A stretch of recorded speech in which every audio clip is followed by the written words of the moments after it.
Paul Finebaum takes a big old shot at Clemson head coach Dabo Swinney. Welcome to Wire to Wire. My name is Diesel. His name is Cole Bryson. Get right into it. Paul Finebaum says Dabo's time at Clemson is nearly up.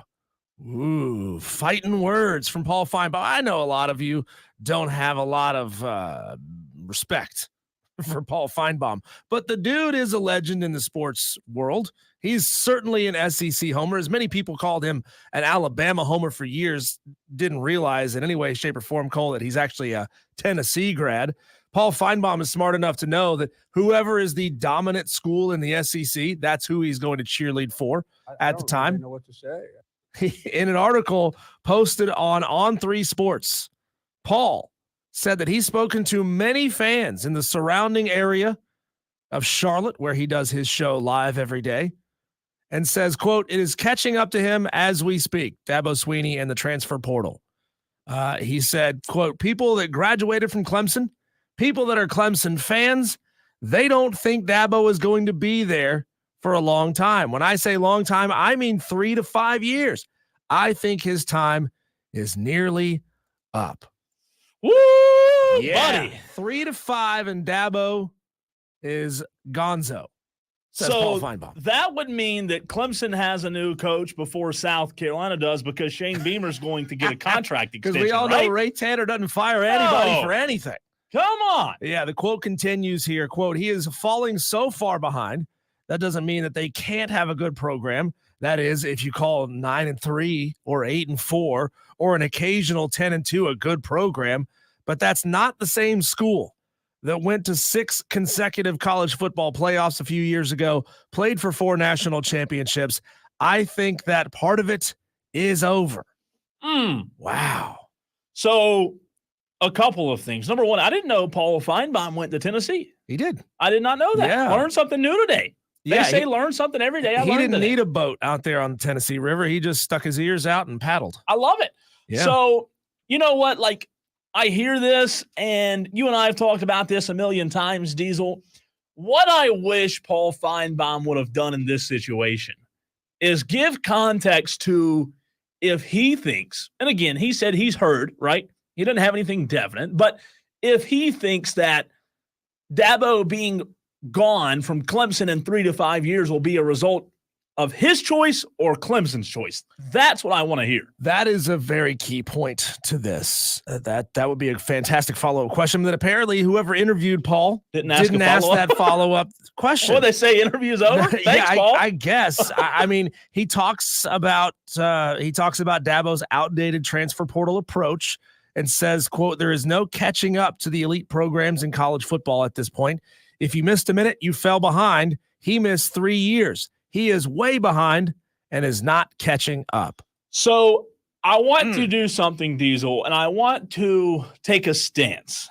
And I know you know that I have been very adamant about Dabo refusing to use NIL, really more refusing to use the portal than he does NIL, because he does use a little bit of NIL.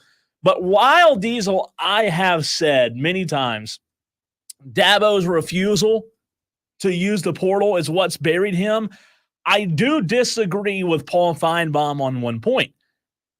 Paul says he's 3 to 4 years set back, right? 3 to 4 years behind. Says he's not catching up.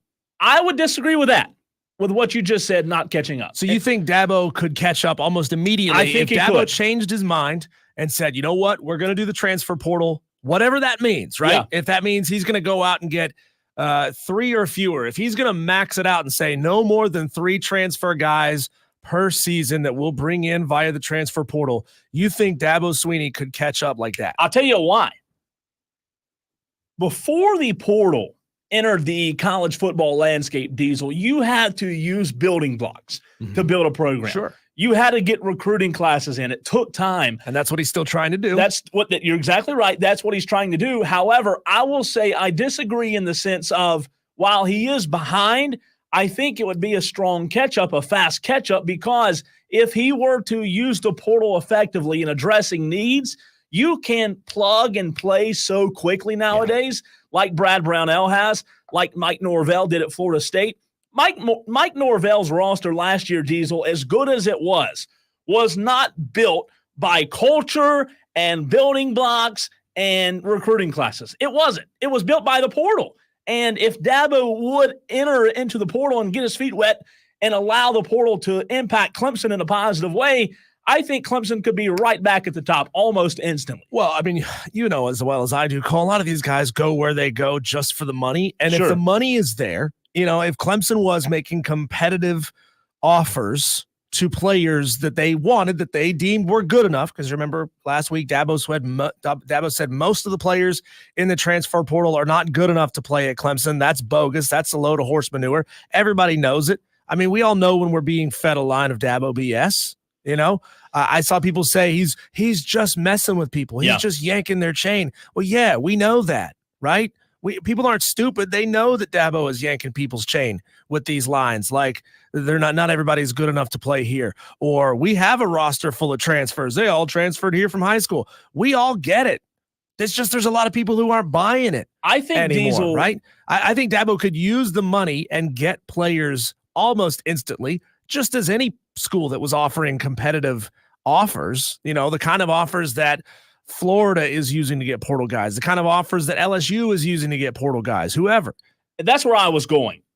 I think if you can see programs out there like Colorado, like Florida State, build their program to tremendous heights, and I'm not saying Colorado's built its program to tremendous heights yet. Hey, 4 wins is a lot better than what they had. It right? is, and it is. That's a mountain compared to what they had. And I think it'll continue to get better. My point is, I've said all along, if Dabo, when the portal was introduced to college football and NIL really became as strong as it is, I've said many times that if Dabo would have been the front runner at that very moment, I think he would be maybe in another national championship contention. He may have, in my opinion, already won another one. So in the same breath, Diesel, I will admit that I have been very adamant about Dabo needing to adapt and evolve. However, with Dabo's personality, with them being able to get funds, as you mentioned, I would say that's the biggest part of it, being able to get the money to get the players there, because as you said, they do go where the money is. It's not the only reason, but it is, in my opinion, the main reason that most big-time players go to a certain school. If he could get those funds with his personality and his coaching staff, because I do believe he has a very good staff in place, not as good as Venables and those guys, but I do not think it would take 2 to 3 years. I think if he were to say, okay, if he were to wake up one day, Diesel, and say, okay, I'm going to use it. I'm going to turn Clemson back around. I'm going to win another national championship. I think he could win one within 3 years. Well, I just wonder, Cole, would Clemson be any better? A lot of Clemson fans tout things like retention rates, right? Not that many guys are leaving from the class. Like 12 guys left this year. None of them were starters, so it didn't really hurt the program very much. But I wonder, Cole, if the building blocks that Dabo has built Clemson football out of as of right now would help retain players that he got via the portal, instead of having guys being a one and done, come to Clemson for a year and they're out. I mean, he could use things like the experience of being at Clemson, this magical, mystical experience that everybody talks about. He could talk about graduation rates. He could talk about preparing you for life in a way that other programs don't do. And those are all the things that he uses, right, to recruit guys out of high school. But I don't think it's going to work on the players who only want the money. But the question is, do you want to be able to use this elite wide receiver or this elite quarterback or this elite defensive tackle skills for a year, or don't you? And that's what he's not doing. Yeah, exactly, Cole. And what we're seeing out of all of this, and I know that there's probably a handful of our listeners right now rolling their eyes. Oh, here they go, talking about Dabo in the portal again. Cole, I think there's two very distinct camps among Clemson fans right now. There's one type, Cole, that is circling the wagons, that is drawing inwards, who are, just sitting around holding hands, singing Kumbaya, regurgitating the talking points Sure. that Dabo says. Oh, graduation rates. Oh, retention rates. Oh, the experience, the magical part of it, all that stuff. My sister is one of those people. I was texting my sister the other day. She's a Clemson grad. And we were talking about it, and she starts spouting off all these things that Dabo has said. And I said, oh, my God, you've been indoctrinated. You are in the cult. Yeah. Miranda, come on out. It's okay. But the other type of fan, Cole, is starting to get nervous, right?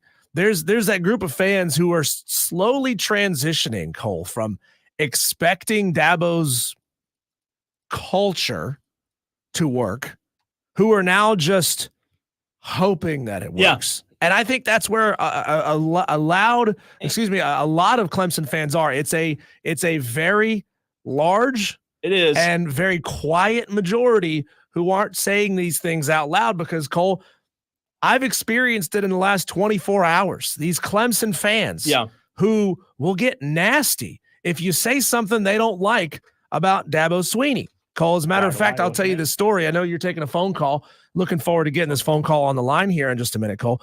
I had a well-known Clemson fan whom I've met, who I know personally, who I follow on social media, who follows me on social media. We're in a back and forth discussion about Dabo and the transfer portal, and she starts spouting off all of these things about like graduation rates, and I'm like, that's great. That's great, but that's not why 80,000 people buy tickets and come to Death Valley every Saturday. Mm-hmm. They don't go for that, right? They don't go to see who's a senior and, oh, this is the last ride of these guys. No, they go to see you win. Yeah. This is all about wins. I don't care what anybody says. I don't care what any talking point anybody tries to bring up to me when it comes to here's proof that the best is still the standard and we're not falling off. None of that stuff matters if your win total is slipping and you're not making the college football playoff. Look, I don't want to be one of those people who only looks at a college football playoff berth as a sign that your program is healthy, right? As a sign that your program is succeeding. But that is where we are right now. I'll say this to your point about the Clemson fans being in groups, and then we'll get to Brian on the Renewal by Anderson of the Carolinas fan phone to see what Brian has to say about this topic. There are two. I agree with your two groups. The group one who is adamant about Dabo, and they're going to stay with Dabo through thick and thin. And I think the lady that you were in a debate with on Twitter, she would fall into that group one category. I intended to not even reveal that it was a female. That's my mistake. Apologize. No, okay. I'm the one who said it. That's my bad. So this lady, I would consider group one. There are a lot of group one fans. I would say that the key word, though, to what you said, and I'm glad you said it because I was about to interrupt you and make sure you included this word that starts with a Q. The key word to the people in group two, the Clemson fans in group two, they are the really, really quiet ones. They're the ones that are quiet because they're nervous about this thing toppling. I have friends of mine who I talk to on a consistent basis that are in group two. On record, talking to me, they'll tell me, they'll admit, Cole, I'll be honest with you, I am a little worried. However, at the end of the day, Diesel, those are still Team Dabo. They're still loyal, but they are quietly reserved. They are nervous. They are outwardly loyal, inwardly nervous. And then I think there's a group three that I fall into.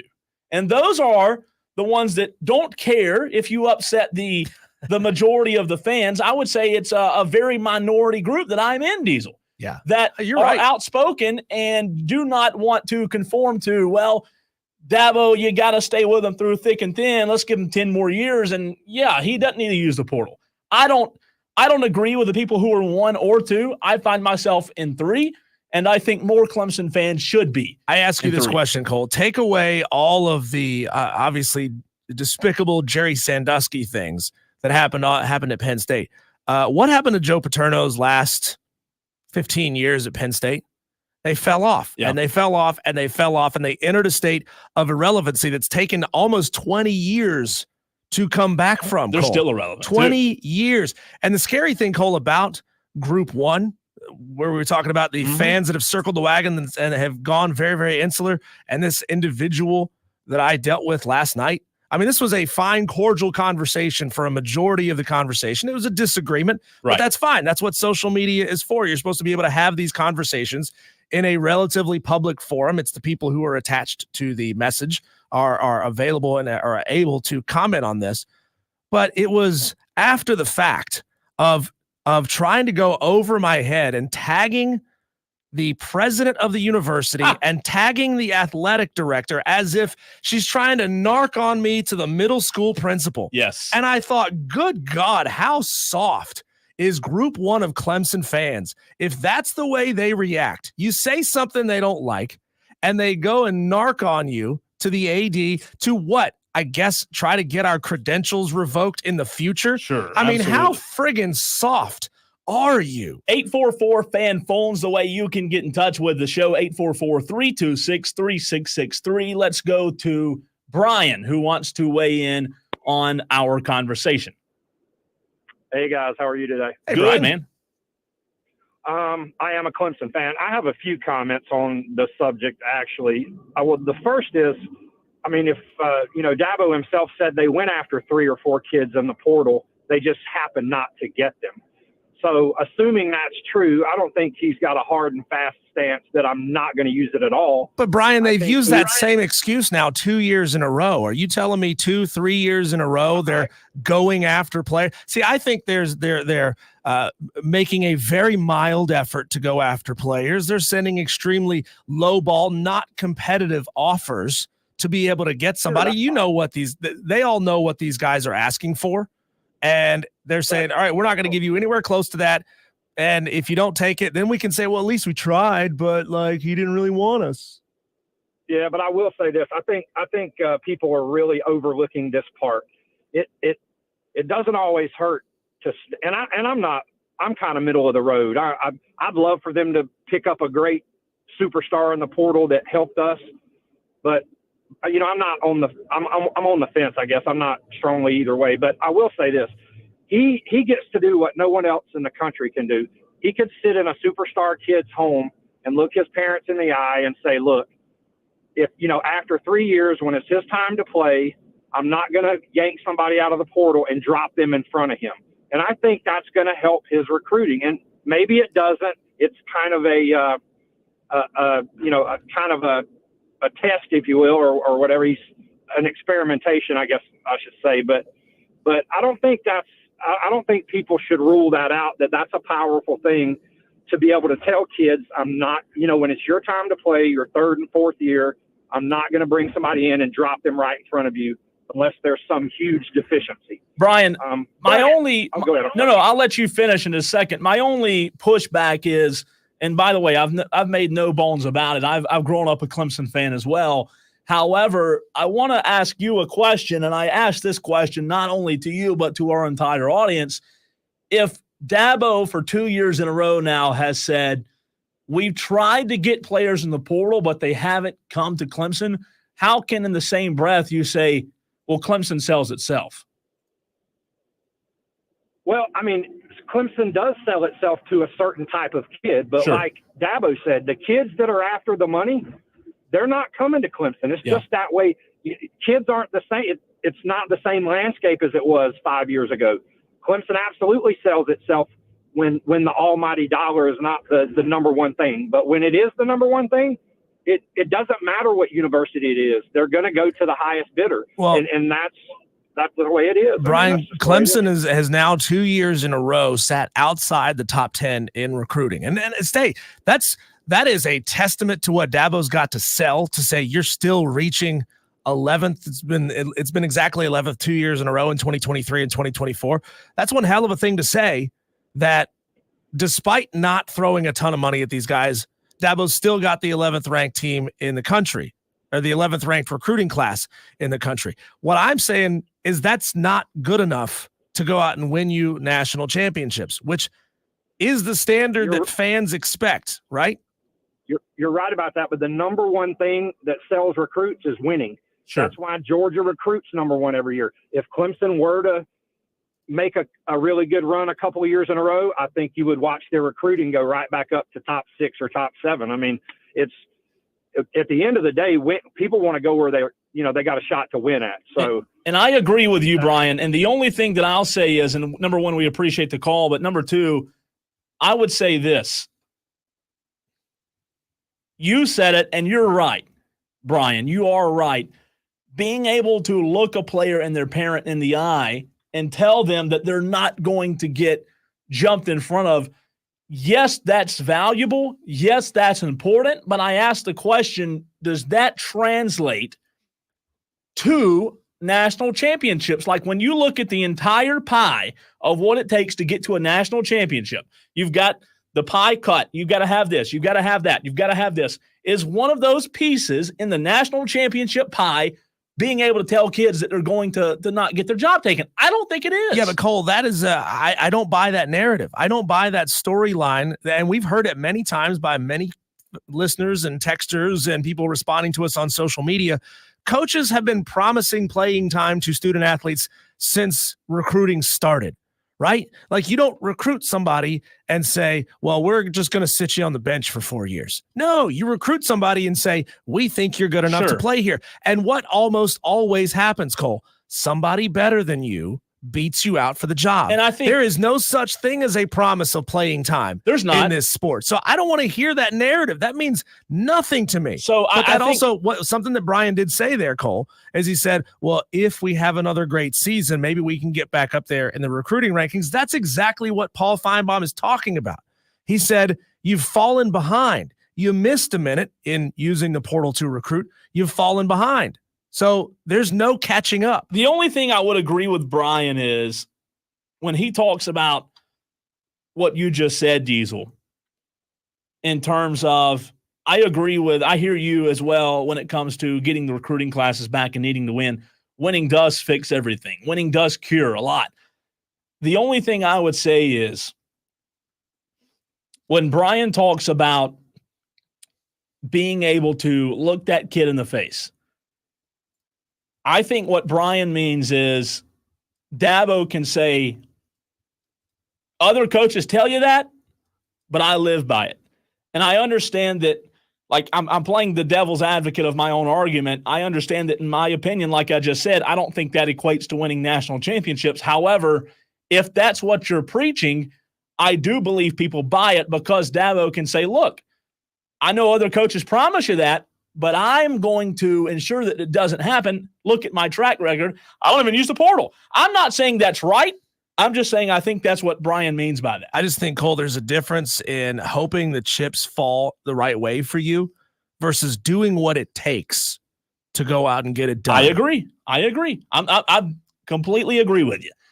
Dabo's approach is different, and will it work? I hope so. Clemson fans hope so, but we'll find out. And it's fascinating and interesting to talk about. I don't care what anybody says, texts in and says, are you guys talking about this again? We're going to keep talking about it anytime something new happens because it's fun to talk about. Sure. It's entertaining. You and I are just two talking heads, right? They're out there actually doing it. All right, on the other side, this morning there was a ruling by the South Carolina High School League on what we talked about last week that got more interaction on this show than anything else that week, and that was the Summerville Ashley Ridge High School baseball game being ruled one way, and then after a few minutes, the umpires come out and say, actually, there has been a violation of the pitch count. Ashley Ridge was deemed the momentarily winner, if you will, the temporary winner, if you will. And there was a ruling today from the high school league. We'll get into what was discussed and what the ruling was on the other side. He's Diesel, I'm Cole Bryson, and this is the Fan Upstate.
So earlier today, this morning, rather, there was a meeting with the South Carolina High School League and the Summerville administration. We talked about last week on this very program, Diesel, with the whole dilemma with Summerville and Ashley Ridge, the Summerville pitcher going over the pitch count. So this morning, there was 11 members of the high school league staff who took a vote after a very long 2-hour meeting, Diesel. This thing just dragged on and dragged on and dragged on. We'll get to what the Summerville principal said, and in my opinion, screwed up on, after I tell you that there was an 11-0 vote to uphold the ruling that Ashley Ridge did, in fact, win the baseball game because Summerville threw too many pitches. There was not one of the 11, Diesel, that decided to side with the Summerville principal. Here's the lesson of the day. Cole's lesson of the day. You ready? This could even be the lesson of the year. Diesel, if you were ever in a meeting trying to persuade a side, let's say it's a sports meeting, right? Because this is a sports radio show. If you are in a sports meeting trying to persuade the other side, just like you and I do every day on this show, the very last thing you want to say multiple times is, well, I'm not a sports person, but I do know the kids. The principal at Summerville, on record, I'm not kidding, during the meeting today, probably 4 times said, well, I'm not a sports person. Twitter today in the high school athletic circle, if you follow beat writers, people who cover high school football and baseball and high school sports in general, like myself and Lou Bezjak, who does a great job at the state, people were giving this lady down the road. The Summerville principal, Diesel, today, and I'm not going to play the audio because I don't want to publicly shame her. Do it. Well, I'd have to pull it. Okay, let me be honest. I lied a little bit. I don't have the audio because it's crappy audio. I don't really care about publicly shaming her, right? It's not good audio. Okay, let me be honest about it. Summerville tried their best today, Diesel, to convince the 11 of the high school league, including Jerome Singleton, the commissioner, that because they did not know about the rule, the coach and AD should be punished, but the players should not. Any surprise from you that it was an 11-0 sweep that shut down the ruling today? A little bit, yeah. I mean, like every panel has got a Chuck Norris from the movie Dodgeball. Yeah. Where you think that everybody's going to go the same way. Everybody's going to lay the hammer down. And then all of a sudden you get the thumbs up from Chuck. I expected to get one of those guys. I did too. But to be unanimous like this, I mean, hey, what are we teaching these kids if we're telling them that the rules don't really matter because you could just petition your way out of the rules? So this principal said, Cole, I'm not really a sports person, but I know these kids. Yeah. What if a star athlete needed an 80 on his test to remain academically eligible, but he got a 78? So he was close. He was right there. Just barely didn't get it. Would his coach go to the school board and say, well, I'm not an academic person, but I know my athlete. We really need him out there. So do us a solid. No, that wouldn't work. I mean, think about how absurd that would sound. It would sound absurd. So here are some quotes. There's no rounding up or rounding down in sports. The number is the number. Sure, I agree with you. Some quotes from today's meeting that I did watch live. The Summerville principal really made it a point that when the email was sent out with the rule changes on June 6th of last year to the entire state, principals, ADs, and superintendents, she was not the principal at the time. So that's why she's arguing today that she doesn't have the email with the rule change because she wasn't the principal at the time, so she didn't get the email. However, there's one little problem with that. Somebody, it was Charlie Winsky, who's the associate or the assistant to Jerome Singleton. Charlie Winsky, Diesel, pulled out his records, and he said, well, here's the meeting, in-person meeting. I think it was back sometime last winter, where the rule changes were announced to the entire classification of 5A. Guess who was in the meeting? The Summerville baseball coach. Guess who signed the check-in sheet that he was in that meeting where the rules were announced? The Summerville baseball coach. So Charlie Winsky told the principal today, look, your coach was in the meeting, and I think that's where it kind of shut down because everybody was what was he doing? On his phone playing Angry Birds the whole time? Well, she said her exact words were, he could have been in the bathroom, he could have been taking a call, and she said, I don't know, I wasn't at the meeting, but again, I'm not trying to publicly shame the principal at Summerville, but she did a terrible, terrible job today defending her case. She argued poor communication, even though the email was sent out to not only the principal, but the coach and the AD and the superintendent, right? Was the AD at the time? The AD at the time, still the AD now? The AD and the principal both are new this year. The only person that was there was the superintendent. So that was another part and the coach, correct. That was another part of her argument, right? That there was a couple of staff changes. They didn't get the rule. However, when the coach is in the meeting, that kind of shut things down. So, I mean, shouldn't they be issued a SCHSL rule book every year? And I think that's what this is. Well, I think they email out all the changes, right? So if they don't have a rule book of all the rules, they do make all the changes every single year public to the emails. Okay. Some of her quotes were, we understand that there was a violation of the pitch count rule, but we don't feel that there was written communication of the rule. In reference to the June 6th email, I wasn't the principal at the time. Our coach did not knowingly violate the rule. That is what we were saying. So after she kind of got shut down about the whole not knowing about the rule, her argument became, well, the coach didn't know about it. He didn't willingly violate the rule. So to kind of put a bow on how I feel about it, Diesel, I sent out a tweet 4 hours ago. And I said, if we're making this big of a deal about a rule being broken and kids being devastated, then maybe you, the principal, shouldn't be allowed to enforce rules, right? Because your job as a principal is to enforce rules. You, the principal, are now mad at the high school league for enforcing the rules. How can a principal whose job is to enforce the rules for the third time be mad at an organization for enforcing the rules? That's where my problem comes in. So, bottom line is, none of the members that were there agreed with her. In fact, several members pushed back. Carlos Cave, who was on the board, asked the Summerville AD if his coach was following the old guidelines. And the Summerville AD kind of hung himself and said, yes, sir, he was following the old guidelines. And he asked again, he said, was your coach in the rules meeting? And the AD, once again, in my opinion, kind of hung himself and said, yes, but the old baseball coach is the one who got the information. Again, though, the new baseball coach was in the meeting. The bottom line is, everybody that I saw commenting on Twitter was in favor. And as you and I talked about last week, Diesel, it sucks for the kids. It really does. But the bottom line is the coach broke the rule.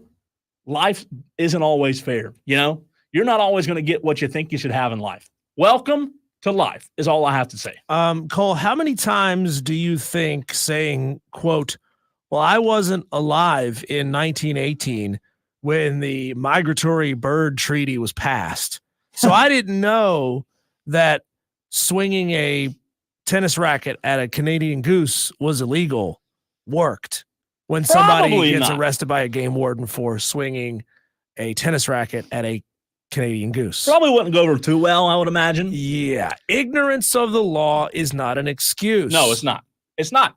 Texter says South Carolina High School League made the right decision. The rule was black and white. It is interesting now that Lexington had to wait a few days. They came in at the end of the meeting, Diesel, and appealed.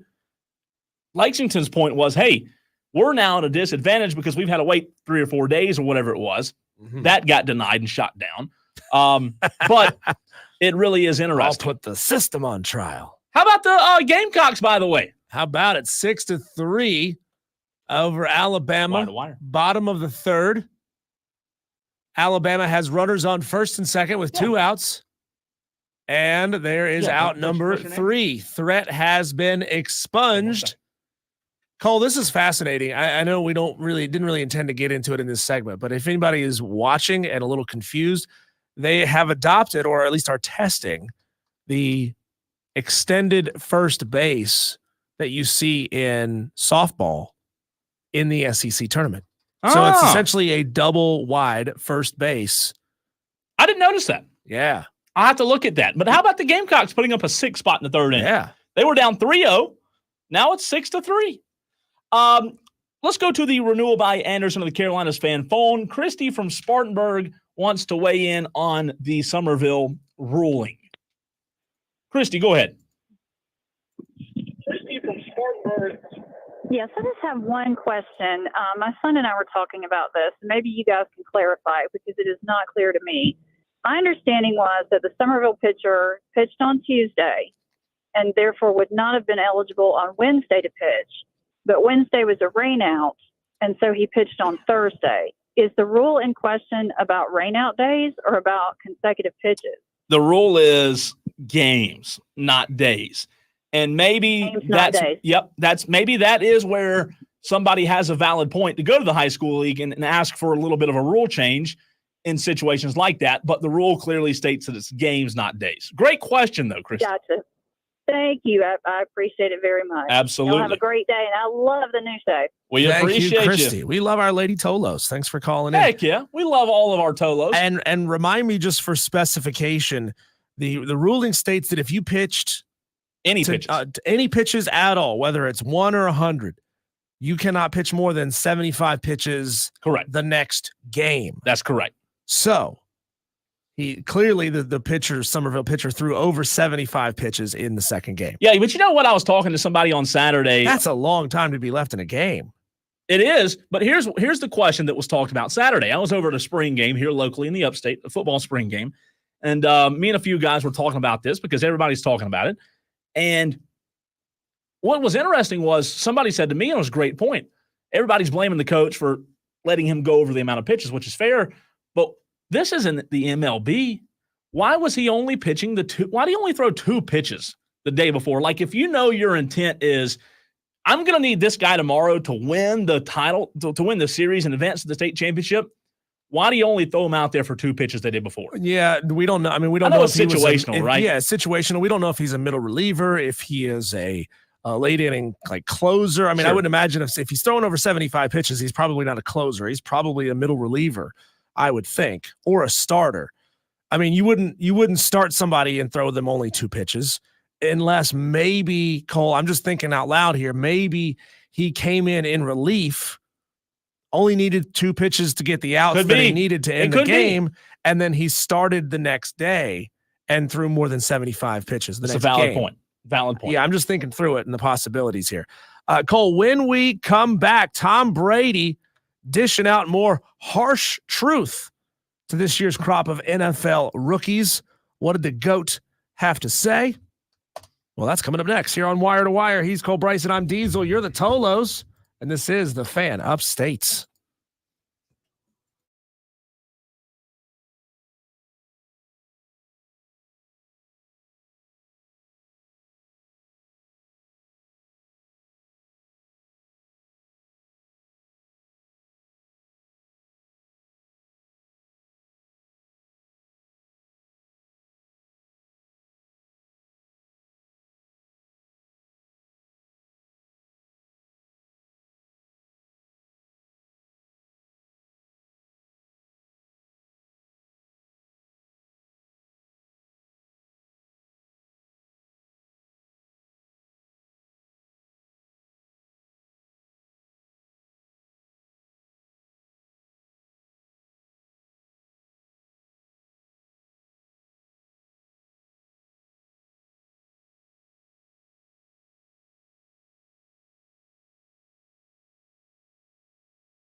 Speaking of mamby-pamby, Cole, what's up with Rob Brown and his promo saying, Clemson fans, I know you guys are mad at me, so I'm just going to leave you alone for a while.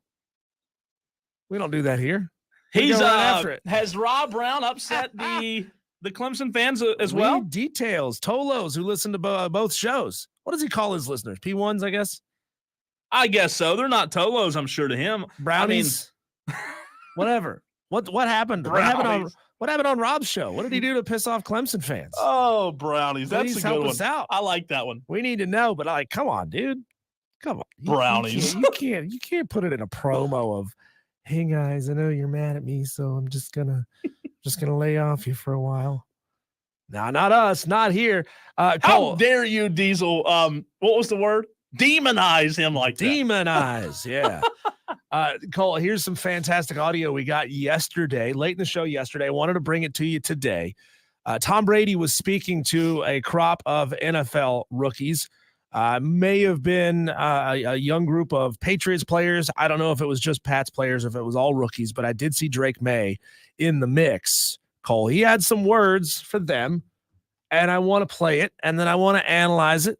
Let's see what you think of what old Thomas Wayne Batman Patrick Edward Brady had to say. Okay. When you have 53 guys on the team, you think it's about you. It ain't about you. It's about us. And the biggest problem I see with a lot of the young players today, you guys are making it too much about I and me because of social media, because of branding and all that.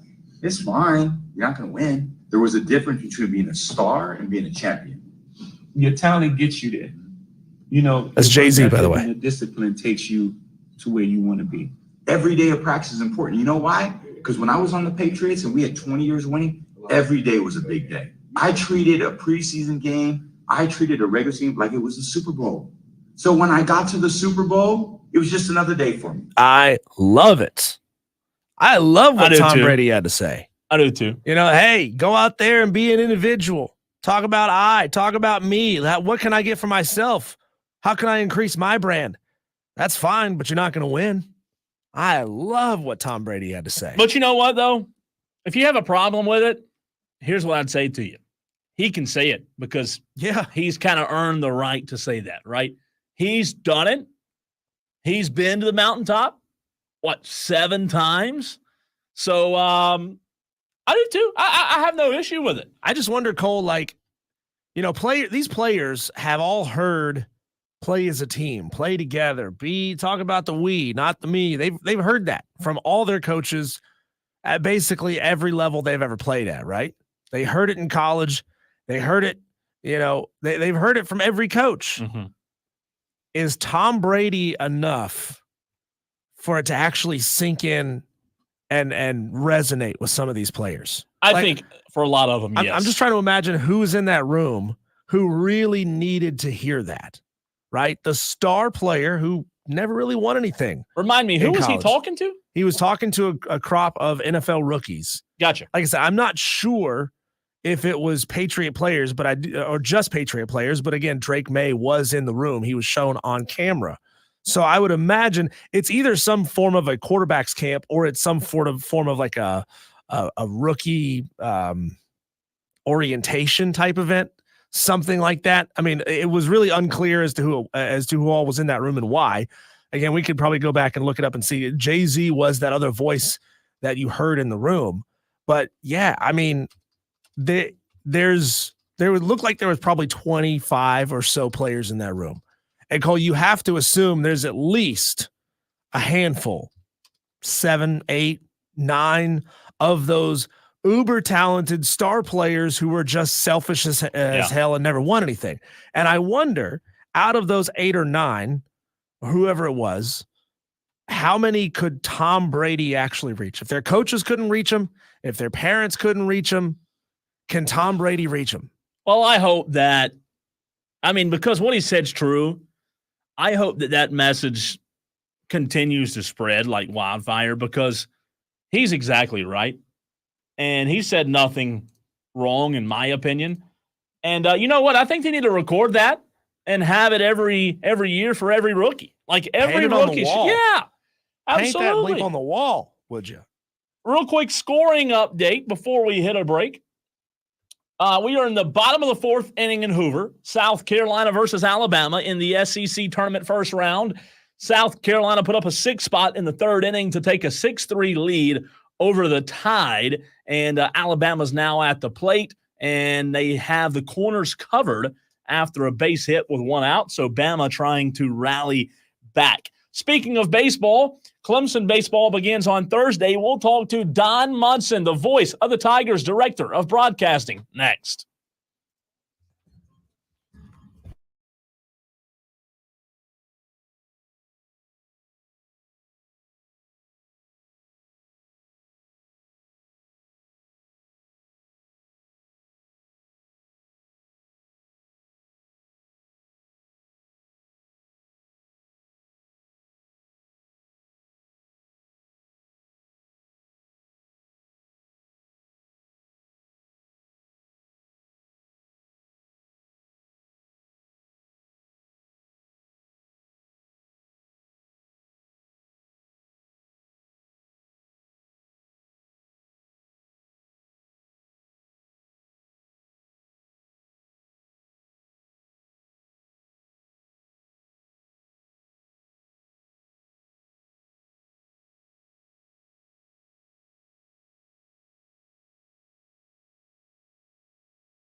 It is hour number 2 of Wire to Wire. So glad to have you along with us on this Tuesday edition. So many ways for you to listen in.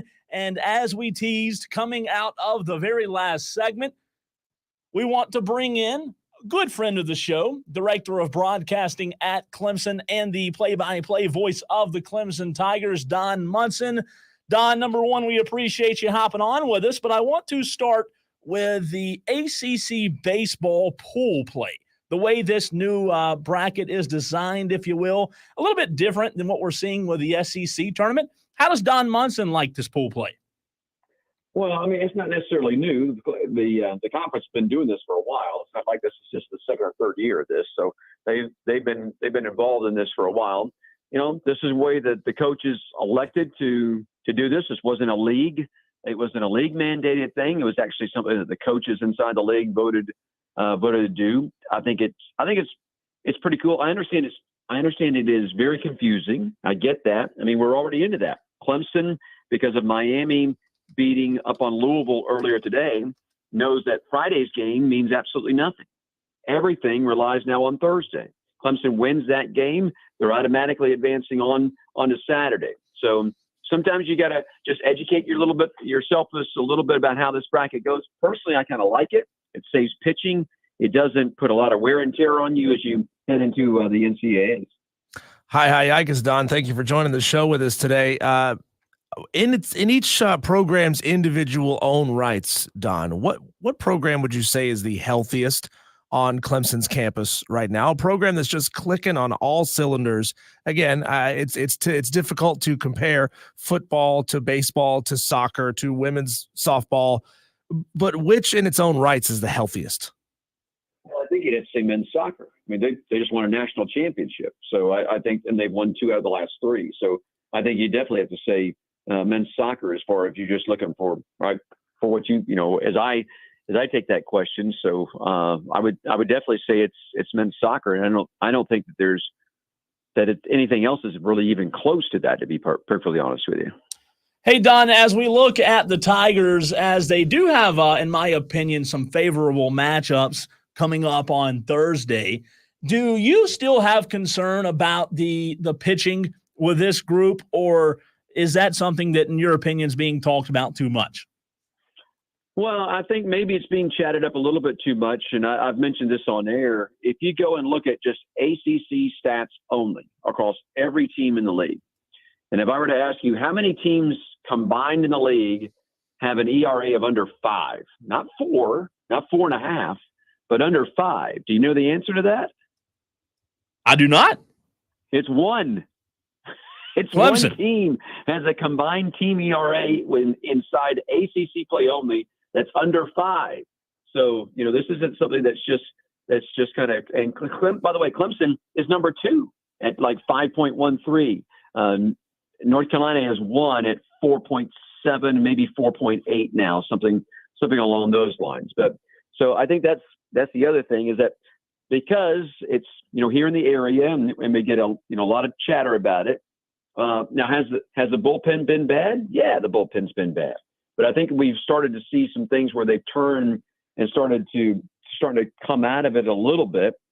And that's what you have to do. You got to find guys that are going to be able to pitch coming out of the pen. You get into postseason play, and the bullpen gets a little shorter. I mean, usually, you know, instead of maybe 5, 6 guys that are in there, you're going to be only going to 3 or 4 guys and kind of bringing them back overall. So I think that's an advantage here for the way that the ACC tournament is set up.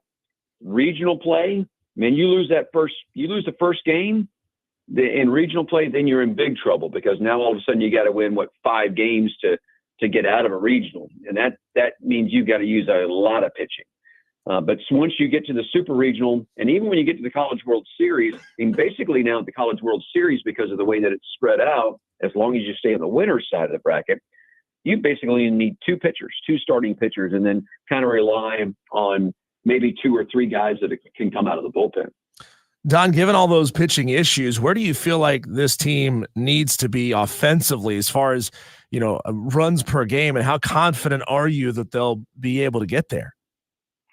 Oh, I think this is a team now that's scoring better than 7 runs per contest. So I think that offensively they've got enough firepower. Anytime you score, in my eyes, anytime you score more than 5 runs a game, then that's a game that you should win. I think that what Clemson needs to avoid is those disaster half innings where you're giving up, 2 runs is okay, but man, you start giving up 3, 4, 5 or more, then that puts you in big trouble. Obviously Clemson first game against Boston College, they get down 5-0 after a half inning of play. The advantage of that was that it was after a half inning of play. They outscored BC 12-5 the rest of the way to win it by a score of 12-10. But I think the other thing that we need to get caught up in is, all right, would you rather win 12-10 or would you rather win 2-0? Because you're still winning by 2 runs. It doesn't matter. I don't think it matters the score. It just matters whether you can get to where you are scoring more runs than the opponent at this time of the year. Don Munson joining us on Wire to Wire. He is the play-by-play voice of the Tigers, director of broadcasting at Clemson. One really cool piece that I saw last night on Twitter, Don, from Chapel Fowler of the State. He had a video up of Jack Leggett as he was inducted into the South Carolina Athletic Hall of Fame. Do you feel like this is something with him being on Bakic's staff now and Clemson fans welcoming him back with open arms? You feel like this is some closure that maybe he and the university needed? Well, I certainly hope so. I think that obviously, back when Dan Redikovich was still the AD here, they honored Jack. His name is now on the outfield wall here at Doug Kingsmore Stadium. So I think that it started back then. But, certainly when Eric came back and fully embraced having Jack, back with the program, it wasn't. Now, I will tell you this: it wasn't like that Monty Lee didn't invite Jack back. There was an open invitation for Monty to come back, but I think you can understand why. Maybe there was still a little arm's length that was there when it's the guy that's replacing you.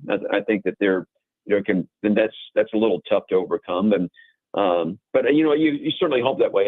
I think that a lot of that now is kind of water under the bridge, and so Jack being honored by the state Hall of Fame people yesterday was great. There were a lot of Clemson people that were there in attendance for that. So you got to hope that, all right, yeah, we're making good strides with making sure that all of that's taken care of. Talking to Don Munson, director of broadcasting here on Wire to Wire with Diesel and Cole Bryson. Any thoughts on the extended first base that the SEC is testing out right now in their conference tournament? And is there a rule change that you would like to see tested and or implemented at the college level? Yeah, I'm sitting here. I was actually watching a little bit of Alabama and South Carolina's game, and I guess I really didn't realize that they were doing the extended first base. I understand it for safety reasons, but I'm not a big fan of that, to be perfectly honest with you. You should have done that during the regular season. If you're going to play it in a tournament, do it in the regular season. Don't all of a sudden, when you get to a tournament, start changing things up with how you've been playing the entire year. So I understand it for safety reasons, but I'm not a real big fan of it. Hey, Don, did anyone in your opinion have more of an impact? I know he's a freshman, so he came on the scene pretty quickly, but Aiden Kanak and the impact he had this year, first team all ACC pitcher. He's the first one, I believe, in 27 years for Clemson, 4.1, 2.55 ERA. Anybody in your opinion that had more of an immediate impact on this team than Aiden? Oh, I don't think there is. What he was able to do and solidify, particularly like the backside of the starting rotation for Clemson was exactly what they needed. And it came at a point in time when they needed it probably at the worst. And it's going to be, now it becomes interesting to see what they're going to do with Kanak as we start heading into tournament play. And I don't think that they'll move things too much around here for the ACC tournament, but it wouldn't shock me maybe to see them move him around a little bit once you get to NCAA play. That first game in an NCAA regional, super regional is vitally important. You have to win that ball game. You have to stay out of the loser's bracket sign.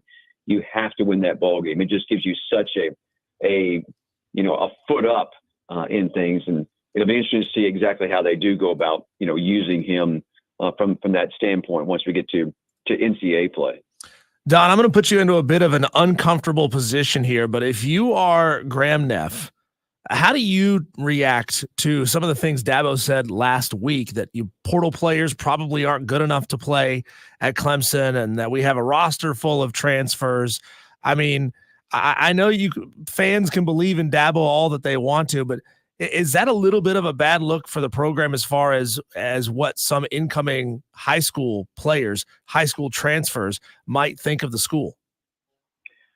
I don't think so. I mean, let's go and break down what he said. He said most kids in the transfer portal can't play for Clemson, and he's correct. He's absolutely correct. Yes, we agree that that's true on this on the show. Okay, so and then he went on. Then the other 2 points that he said, and he said, let's also be perfectly honest that really the high end portal players already have made a predetermined decision about where they're going, and that also is true. And then the third thing he said, we're not going to get into a bidding war, for some of these kids, and that's because that's what he's going. Now the other thing is that we go through the spring, 127 players are on the roster, 2 kids left, so you're left with 125. It was the same thing as the spring before. So he's got a roster full. Coach Sweeney is not the kind of coach that's going to chase off guys. I mean, he's just not going to. So now it becomes, if you're being recruited, who would you rather be recruited by? Would you rather be recruited by a head coach that says, you know what, you come here, you are committed to us, we are committed to you? He's always been that way. Or would you rather be at a school where maybe after the first year or two, you're calling in the coach's office, you know what, we made a mistake in recruiting you. You're just not good enough to play here. You need to go find someplace else to go play football. I know if I was a parent, I know how I would react. It's probably as an individual, I know how I would react, but I'd rather do it the way that Coach Sweeney is doing it. And what's now going to be really interesting is that once we get past all this COVID stuff and you don't have guys that are eligible for 6th, 7th, 8th. Well, we got one guy's playing 9 years in college football. And so, once we get by that, something tells me that the way that Coach Sweeney is going about it and building a roster is actually going to be very beneficial for Clemson. And it's going to be very non-beneficial for some of these other programs that have just gone out and decided we're going to spend money. We're going to go try to buy ourselves a team or buy ourselves a championship. And by the way, how often have we seen that actually work out? Don, I want to play off of what you just said in terms of people, including us in the media, that talk about Dabo and the way that his stance, if you will, on the transfer portal.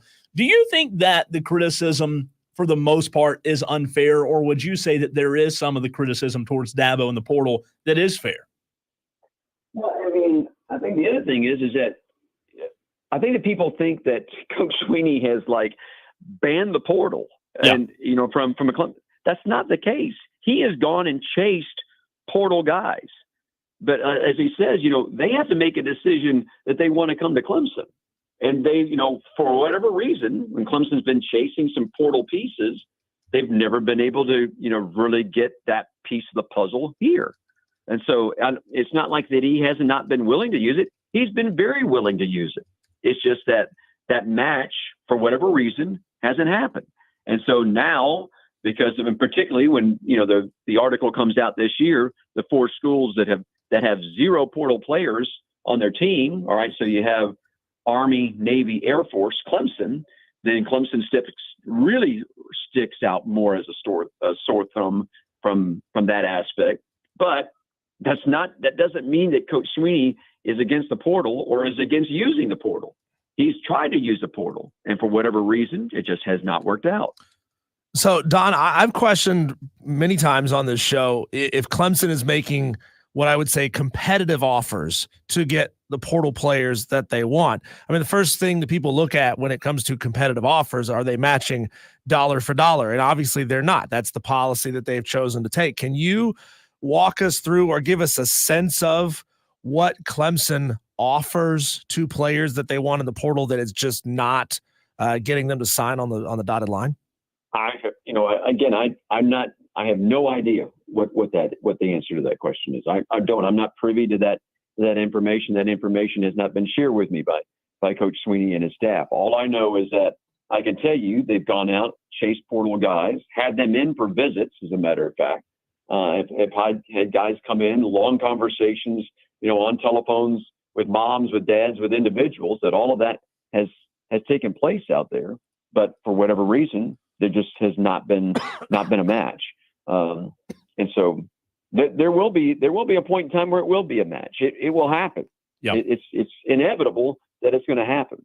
But it's going to be, and then it'll be interesting to see what the story is. But Coach Sweeney has always been a guy that's gone about doing things, the way that he wants to do it, the way that he believes that it should be done. He's going to stick and he's going to walk to his own beat of the drum, the way that he feels like it's supposed to be done. That's the way it's going to happen.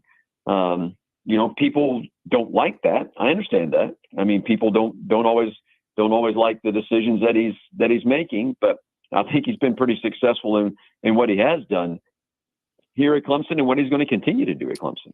Hey, Don, my last question for you. Every single day at 5 o'clock on this very program, we do what's called the 5 o'clock fight. 3 rounds. Diesel and I have to disagree. Today, I'm going to give a little sneak peek to our audience because I want to hear from you. Round 2 of the 5 o'clock fight today is you're given tickets for free to a Game 7. You have to choose between a hockey Game 7 or an MLB Game 7. Which one do you choose? Well, this probably is going to surprise you, but I'm going to choose hockey. Wow. But if you've not been to an NHL game, all right, now you have to understand now, I was born in Atlanta in 62, but I moved and lived outside of Toronto, Canada, starting in the fall of 68. All right. So I'm 6 years old when I've moved up to Toronto. So for 3.5 years, I got a good dose of NHL hockey, and I got it on at a pretty good era. It was right off the original 6, as there was a beginning of expansion that was started throughout the league. I got to see some great players play in Toronto. As a kid, we had a minor league team in the little town that I lived in Guelph, Ontario. But I can tell you, on an NHL level, I think that hockey may be the most entertaining spectator sport that there is. And I realize that's probably heresy, particularly in this area, but I'm going to take hockey because it's breathtaking in person. When just the skating ability of those guys is just absolutely tremendous.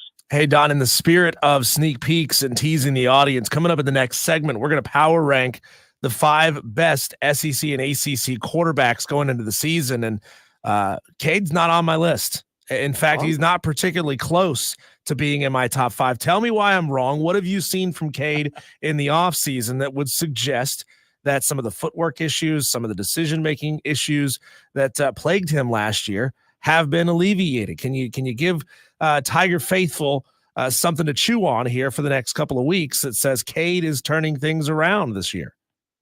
Well, I'm trying to think. I know there's some stats that are out there like Clemson was among the top 15 in the nation as far they were number 2 in the nation in total offensive plays. Did you know that? Mm-mm. Yeah. So Clemson, I think, was number 2 in the nation in total offensive plays. Now, unfortunately, they were 112th in turnover margin inside the 20. All right. So that's where it begins right there. And a lot of that was on Cade. I mean, a lot of that was not necessarily interceptions, but fumbles.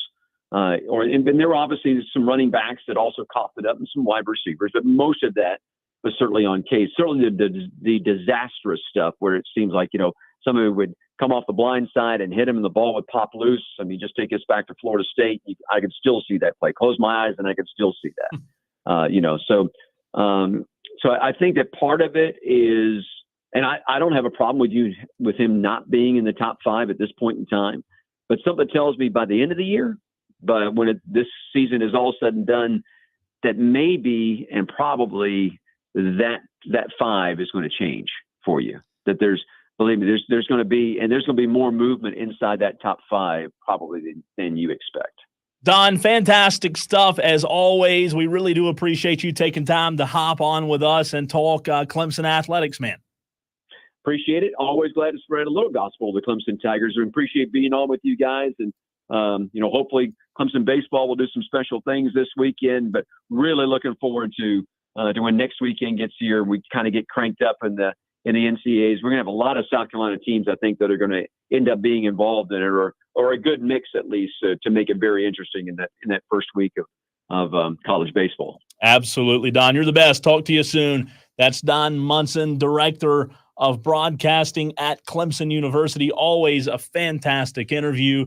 We appreciate him for joining us, Diesel. And a humble guy. He doesn't He like is. being called the voice of Clemson athletics. He says that title belongs to somebody else. I love He Don. is a humble guy. We appreciate it. We do love Don. Hey, coming up next, we will get to that aforementioned power ranking of the top 5 ACC and SEC quarterbacks. Who has to be on that list from the ACC and the SEC? Why don't you go ahead and get in the comment section, you Tolos, on the stream, on Facebook, on Twitter, and on YouTube, or you can text us at 71307. Start your text with keyword fan. Who absolutely has to be in the top 5 of ACC and SEC quarterbacks? That's next here on the Fan Upstate.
Cole, we got a text here from a Brownie and a huge Clemson fan, a listener of the Rob Brown Show. I don't know if that's what Rob calls the listeners of the show, but that's what I call them. We're going to call him. We're going to call them, you Brownies. And he says, Rob has not pissed us off. Don't start rumors, LOL. What you talking about rumors? It's in the promo, Texter. It just played like 3 minutes ago. I'm just asking what happened. Something had to happen. Rob says, hey, Clemson fans, I've gotten a lot of angry text messages and emails from you. I'm just going to lay off. What did he say? Are you sure he said that?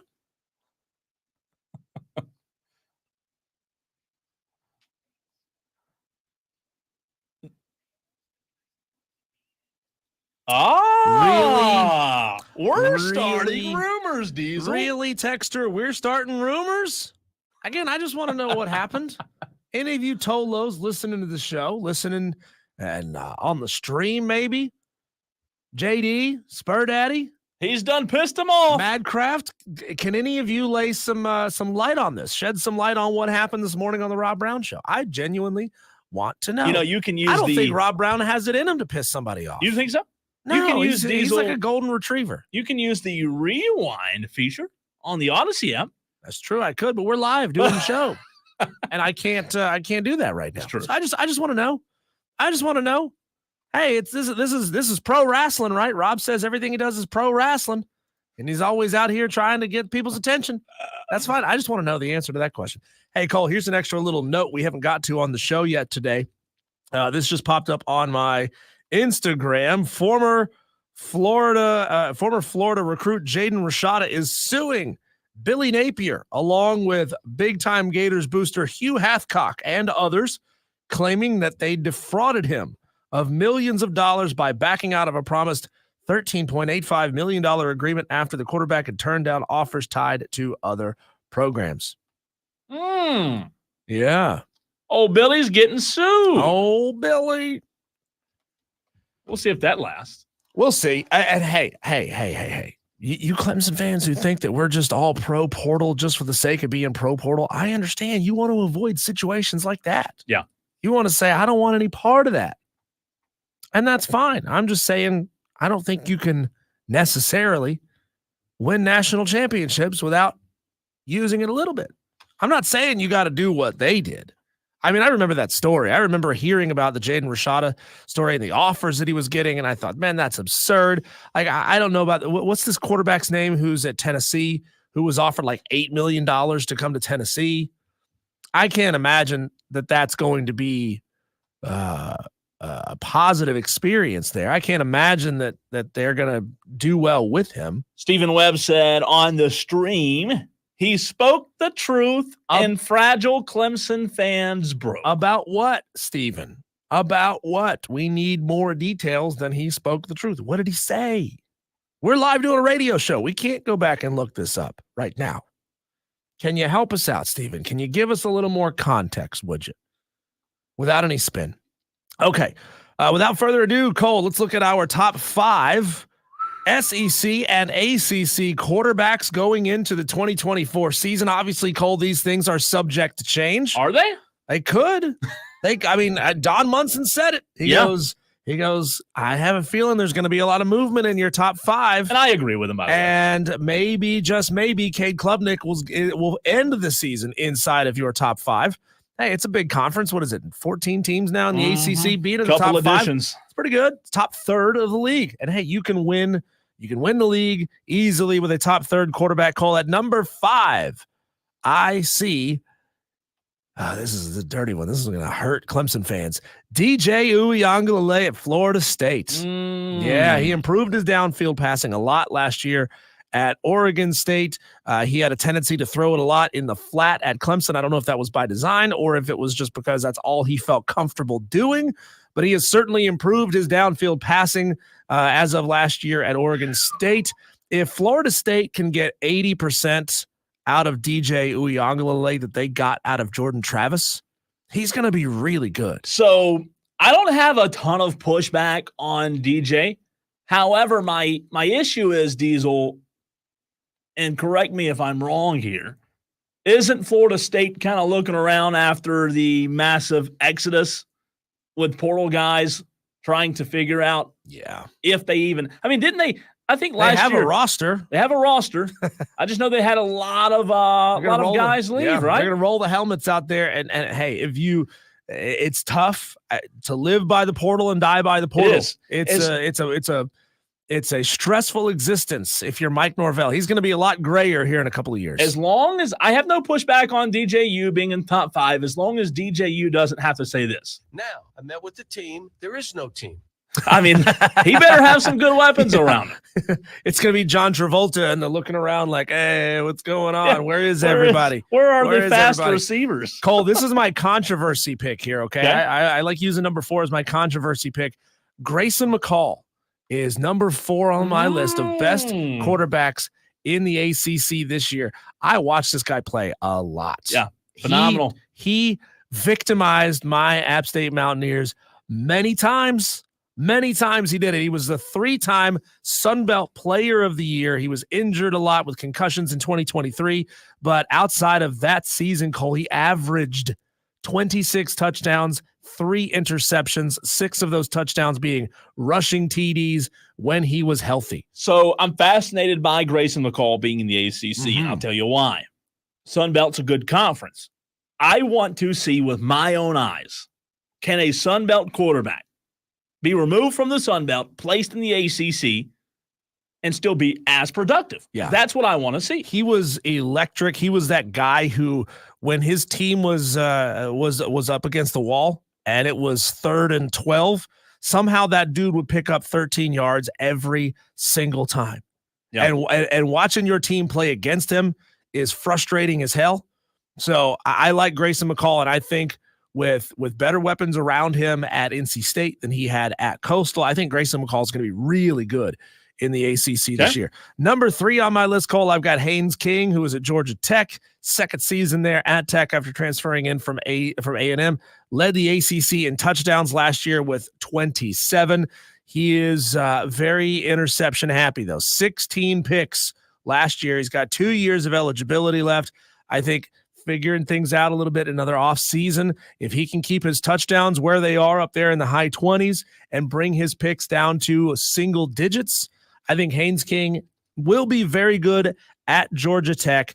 Do I predict Georgia Tech being an elite team in the ACC? No, but he can still be very good on a relatively mediocre team. All right. Number 2 on my list, Cole, I've got Riley Leonard up at Notre Dame. 21 starts at Duke. Appeared to be 100% healthy in spring practice this year, coming off of an ankle injury. His OC is Mike Denbrock, who coached Jaden Daniels at LSU last year. He can run for touchdowns. His legs are really, really good. I think Riley Leonard, again, placed in a situation with better athletes around him, is going to show us something at Notre Dame. Where is Kyle McCord? I have not heard Kyle McCord, the Ohio State transfer who's now at Syracuse. No McCord on your list? He would be right there in that 6 to 10 range. Kind of a wait list to get into my top 5. Could be very good. Not a whole lot of data on him going into Syracuse. Again, I think he could be a great player on another mediocre roster. So he could very well be in a Haynes King type scenario where he's better than everybody around him, and ultimately he's handcuffed by it. But for my number 1 quarterback in the ACC, Cole, I look at Cam Ward at Miami. He was fantastic at Washington State, 4th in the nation in passing yards per game last year, 48 touchdowns in 2 seasons. That dude can absolutely ball. All right, I like it. I don't have a ton of pushback. Again, Kyle McCord for me, he's going to be interesting to watch. I'm really, really interested to watch Grayson McCall, as I said, though, the former Coastal quarterback, how he does, DJU. But I do agree with Don Munson. I think at the end of the year, Cade Klubnik will be in our top 5. He's got to work on his decision-making and his protecting the football down inside the red zone. That's going to be big. Yeah, Cade could move up into this list. He should be in there's no reason, Cole, why a Clemson starter in his 2nd year shouldn't be inside the top 5 quarterbacks in the conference, and that is that means Cade's got some ground to make up, and he has the ability to get there. So let's see what he does. Cole, we're running a little bit short on time. Let me go ahead and squeeze through these SEC quarterbacks Number 5 on my list, I got Brady Cook at Missouri, 27 starts, 11-2 last year. He is the only full-time 3-year starter in the SEC. Over 3,300 yards last year. His best wide receiver is back. I think Brady Cook is going to be lights out at Missouri this year. Number 4 on my list, I've got Jackson Dart at Ole Miss, 25 starts, 3rd in the SEC in passing last year. He protects the football really, really well. Only threw 5 picks in 2023. He takes care of the ball really well. I like Jackson Dart at Ole Miss a lot. At number 3, Jalen Milroe at Alabama. I took him to the playoff last year. He's got a new offensive coordinator, though, so let's just see what happens with all that talent when you change up all your coaching staff around you. That's going to be a big question mark for Jalen Milroe. Number 2 and I think number 1 are probably interchangeable, but I look at Carson Beck at Georgia, who has just got everything he could possibly need to go out there and be successful. He was 21 of 29 in the SEC championship game. Last year, he plays really well in pressure situations. He's got his second year with Mike Bobo as his offensive coordinator. And then I look at Quinn Ewers of Texas, who had 3,479 yards passing last year. Could have gone into the draft, didn't go into the draft, easily would have been a top 15 pick. He's got his continuity in his head coach and his offensive coordinator. Took his team to the playoff. I think Quinn Ewers and Carson Beck, again, are probably 1A, 1B, but those are my top 5 in the SEC. Ricky Molinak says, don't sleep on Sellers on the stream. We're live on Twitter, Facebook, and YouTube. Again, I will comment on Sellers, Ricky, and say I would probably put Sellers in the same boat of Klubnik in the sense of he's not going to start the season in a top 5 list. However, he could sneak his way into a top 5 list. I do think Klubnik has a much better shot, Ricky, of sneaking his way in the top 5 than Lenoris does. He also says, Ricky says, watch out for Grayson Loftus at Duke. Will be a good quarterback, just needs some time. The Gaffney High School product in Grayson Loftus. Texter says, glad you mentioned Grayson McCall. Interested to see if NC State will let him utilize a thing or two from Jimmy Chadwell's spread triple option on offense. Well, they don't run a spread triple No, option. they don't. But, there's still some things that you could use and incorporate those things into your offense at NC State. I mean, you don't want to have a guy like, why would you bring him in the transfer portal if you don't intend to let him do anything that is in his skill set? Yeah, I hear you. I just don't know that college coaches think like that. I think college coaches think, okay, this is my system. You're going to fit my system, and you're going to work all offseason on fitting into my system. I agree. I like Grayson McCall, to the texter's point. I thought that he was a quarterback that came through Coastal Carolina that Coastal Carolina kind of, in a way, took for granted because when it's all said and done, he'll go down as one of the best quarterbacks to play there. He was phenomenal, as you said. He was a lot of fun to watch, and I'm glad we're able to watch him on a bigger stage now. I really am. He's going to be fun. Yeah, this is going to be a test for Sunbelt quarterbacks, and I don't know, man. Part of me, in a way, almost wants to see him fail because I don't want the best Sunbelt quarterbacks to be siphoned off to other leagues. But I certainly I do want to see Grayson do well. I just don't want to see the Sunbelt become a feeder league any more than it already is. All right, coming up next in the very next segment, rather, I asked Diesel the question. He already uses his voice for his income, right? He is a radio show host, as we both are right here on Wire to Wire. But I have a different occupation where you also have to use your voice. And if Diesel were to walk out the door today, could you, the listener, you, the Tolo, come up with the gumption, what it takes to do this very occupation? We'll talk about it next on the other side. This is Wire to Wire, 3 to 7 p.m. on the Fan Upstate.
So I don't know if you ever are sitting down or having a meal and you just think about like what somebody and I were talking about last night.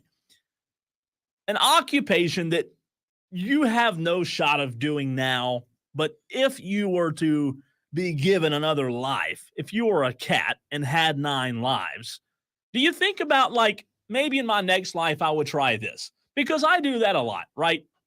I have a really bad ADHD. My mind's all over the place. I'm always thinking about, man, wonder why I've never tried this. However, here's one occupation, Diesel, that I don't know if I could successfully conquer. This occupation is fascinating. And I want to know from you as well as the Tolos. And the Tolos, they may have done this. They may have a friend or a relative who has done this very occupation. But after I play this audio, and I have not given Diesel this audio yet, so it's going to be fresh to him. But I want to hear from you, Diesel, as well as our audience. And I want the cold, hard truth. If you went to school for several months, like these ladies and gentlemen do, could this be you?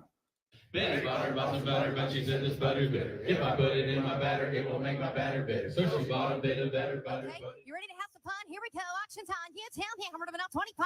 I'm at 25. Get 25. I'm going to enough 15. Out 75. Thank you, sir. I'm going to 100. I got 100 and a half. I'm going to enough 125. I'm going to 150. I'm going to enough 75. What do you get 2? I'm at 2 and 10. I'm going to enough beach. You got to be 2 now. 50. I'm going to enough 3. I'm at 3. But you get 3. But you get a half. I'm going to enough 350. I'm going to enough 4. I'm at 3 and a half. Get 4. I'm going to enough 3. I got to be 4. I'm at 400. I'm going to enough 4 and a half. I'm at 450. I'm going to enough 450. Back at you. I'm going to enough 5. I'm at 5 and 5. I'm going to enough 5 to bid. 6 to buy. Got to be 600. Go ahead. Thank you. I'm going to enough 7. I'm at 6 and 7 bits. Oh my word. Take a breath, lady. Take a breath. Diesel, could you do it? Diesel, the auctioneer. Let's hear it. Yes or no? Yeah, I think I could do it. Yeah, coming up. If I No, that's not it. I don't even know what they're even. I can't even tell what she's saying. So starting with a bit of, but they've been training for their entire lives. Yeah. You're expecting me to be able to just do this the way that they do this after training?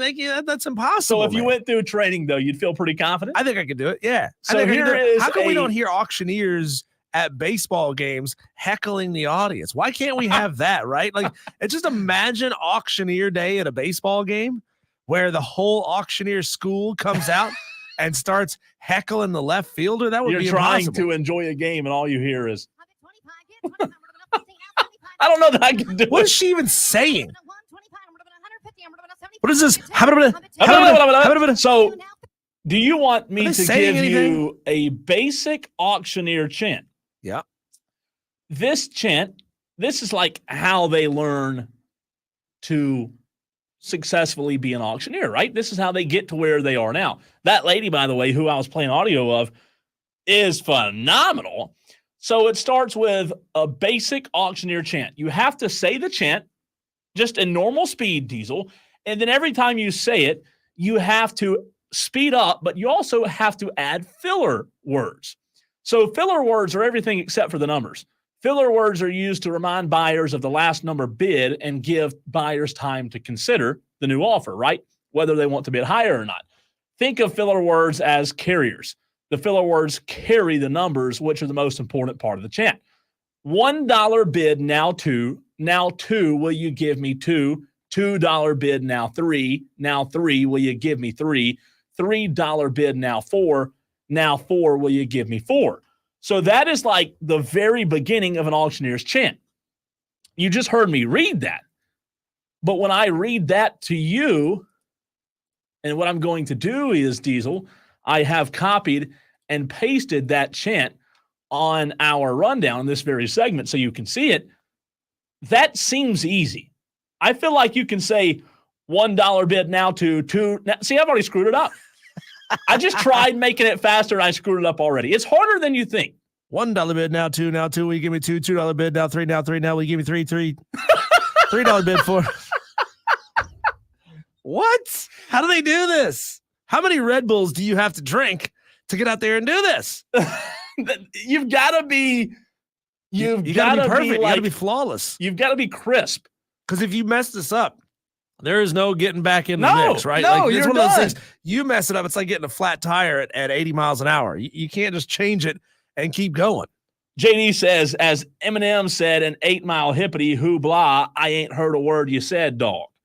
You don't hear the words. You don't. You really don't. Like, you hear two, and I think that's the way it's designed, right? For buyers to hear like 2, 3, 4.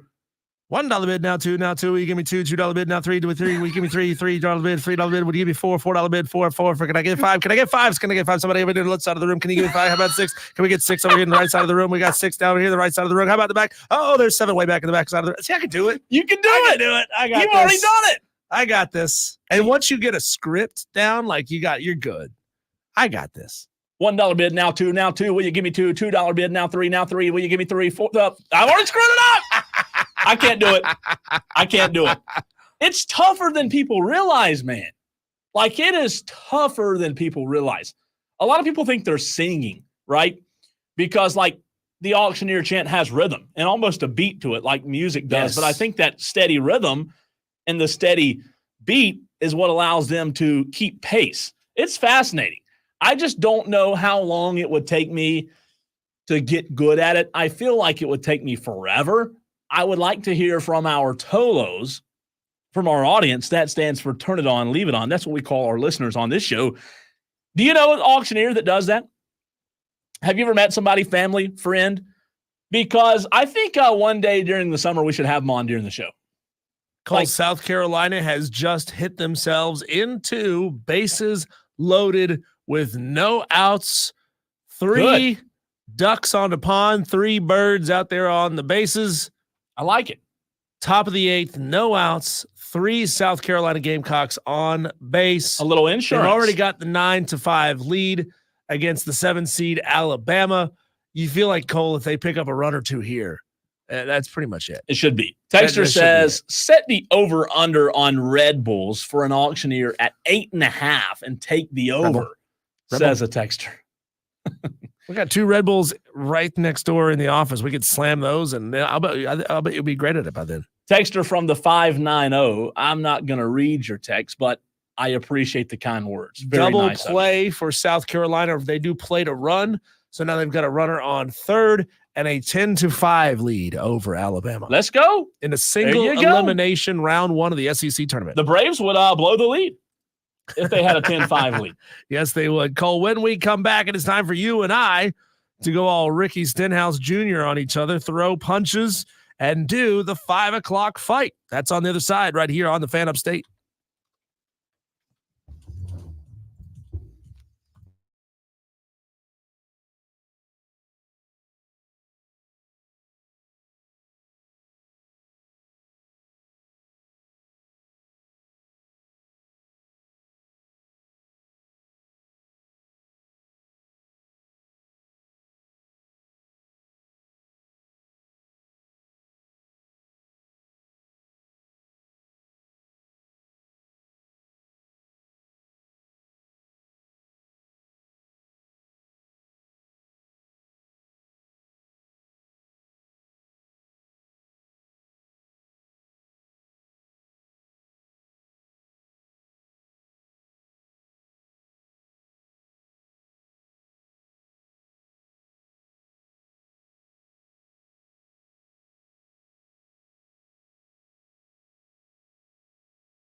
Upstate.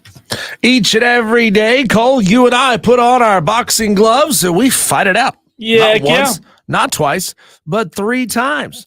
And the audience, you Tolos who are listening on the air at 97.7 FM in Greenville, 97.1 FM in Spartanburg, or on the stream via the Odyssey app or any one of the myriad of ways that you can listen to the show, you get to decide who wins the fight. So Cole and I have to disagree. We yell at each other for a while. You tell us who wins. Let's get right into it.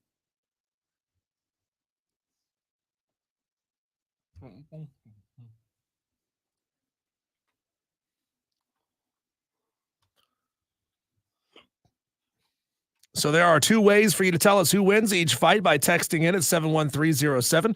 Start your text with keyword fan, or you can drop a comment on the stream, which is happening live right now on Facebook, on Twitter, and on YouTube. Just search for The Fan Upstate. Jump in the stream right here and now. Let's get started. Cole, there is an expectation when you have a significant other that when you go out to a restaurant, you always share a small portion of your food with your significant other. Is that expectation fair or foul? So I love the question. I will tell you this. If you, as a man, take your significant other, let's say to a nice restaurant, right? Doesn't have to be 5-star. It's date night. You're going out to a nice place. You, the man, let the woman order whatever she wants. You're buying. It's your treat. She gets to pick from whatever she wants, right? Yeah. If she wants steak, she gets steak. If she wants lobster, she gets lobster. If she wants a salad with French fries, she gets a salad with French fries. There is no way that equates to, hey, let's share. Let me give you what I have on my plate. You order what you want. I order what I want, and I'm going to eat every bit of my food. And if you want what I have, order what I have. Oh, don't eat off of my plate. You naive single man. Yeah. As much as I'm with you, Cole, as much as I wish that were the case, I ordered what I wanted. I want 100% of it, not 95% of it, not 90%. I want all of it. Try to tell your wife or your girlfriend that she cannot have a bite of your quesadilla, that she cannot have a bite of your steak, that she cannot have a French fry off your plate, and your marriage will be in the crapper in less than 10 seconds. Been there before? Yeah. Yeah, dude. Like I don't know what it is. I don't know what it is. And you Tolos, please tell us if this works out the same way in your relationship. There seems to be this expectation that she gets a bite off of your plate, and by extension, you get a bite off her plate. Like, I didn't order the thing that she's got because I don't want it, but you can't tell your wife that. You can't say, no, you get nothing off my plate. It doesn't work that way. Even if you go to a nice restaurant, I'm sorry, Cole, it doesn't work the way that you want it to work. So there you go. That's round 1, Tolo, 71307. Start your text with keyword fan. Who wins the fight? Let's move on. Cole, you're giving tickets to a Game 7. Oh, I love those words. Game 7 might be my 2 favorite words in the English language, but you have to choose. Are you going to go to a hockey Game 7, NHL Game 7, or a Major League Baseball Game 7? Which one are you taking?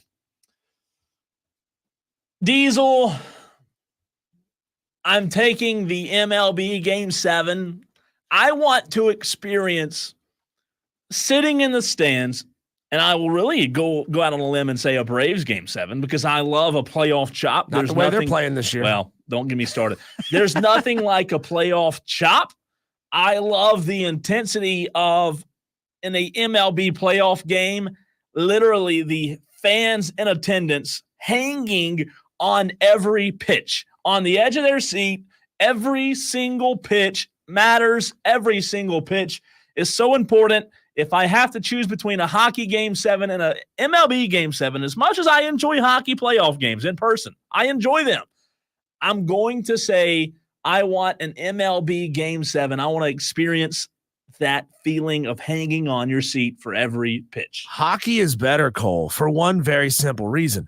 it's got a roof on it containing all that noise. You know, when it gets that loud and you can feel it like vibrating in your chest. Yeah. Man, let's freaking go. Give me a hockey game 7 any day of the week. There's nothing like being in that environment. It doesn't matter if you're right down there on the ice and you can actually see what's going on, or if you're way up there in the nosebleeds and you're just kind of following little shapes moving on the ice down there. It doesn't matter, Cole. That is pure energy injected straight into my veins. Give me hockey game 7 over at Major League Baseball game 7. If you're on the fence trying to decide who wins the fight, we got one more to go. Let's hit it. Cole, would you ever, under any circumstance, go back to a big box TV or cable subscription, or have the biggies like Time Warner, like Spectrum, have they lost you forever? Yeah, I'm gone. I'm gone. I'm long gone. I'll tell you what's hurt me, or hurt them rather. YouTube TV has almost, Diesel, and I say almost ever so slightly, almost just made it perfect for me. I still can't get the Braves. There are every now and then one or two things that I can't get on YouTube TV, but not often. So I will say that, I never thought I'd say this because I grew up on a cable box, right? You and I probably both did. Yes. I grew up on a cable box, so that's what I was used to. I never thought I'd say this, but no, I will never go back to a big box, cable box TV subscription. YouTube TVs, the Rokus, the streaming services, whatever it may be, those have won me over. And not only is it about the channels and the price, but if I don't have to have a box and a weird, sketchy-looking man from AT&T come to my house, sign me up. If all I have to do is plug a thumb drive in the back and my TV works, sign me up. Yeah, but that's the problem, Cole, is you just said it. There's a bunch of things that you don't have access to because you don't have this subscription, or you don't have that subscription, or this is too much, or you really only want to watch one game off of this package, but you don't want to buy the whole package. That's annoying as hell. And I'm going to tell you, man, I've had Roku. I haven't had cable in years. But having to jump back and forth from app to app to app to app is a pain in the ass. Going on the ESPN app to find out what channel is carrying the game and realizing, I don't have a subscription to that. Oh, wait, but because I bought something on DoorDash 6 months ago, I happen to have a couple of months of it. Like, it's a pain in the ass dealing with streaming now.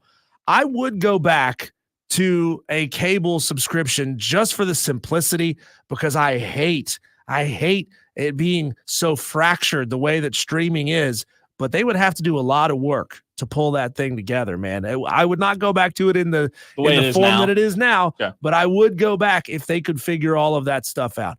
What do you say, you Tolos who are listening right now in Greenville, in Spartanburg at 97.7 and 97.1 respectively? If you are watching right now on the stream, give us a comment, shoot us a text, 71307. Start your text with keyword fan. Tell us who wins each round of the fight. And here, Cole, is how they can submit fight ideas.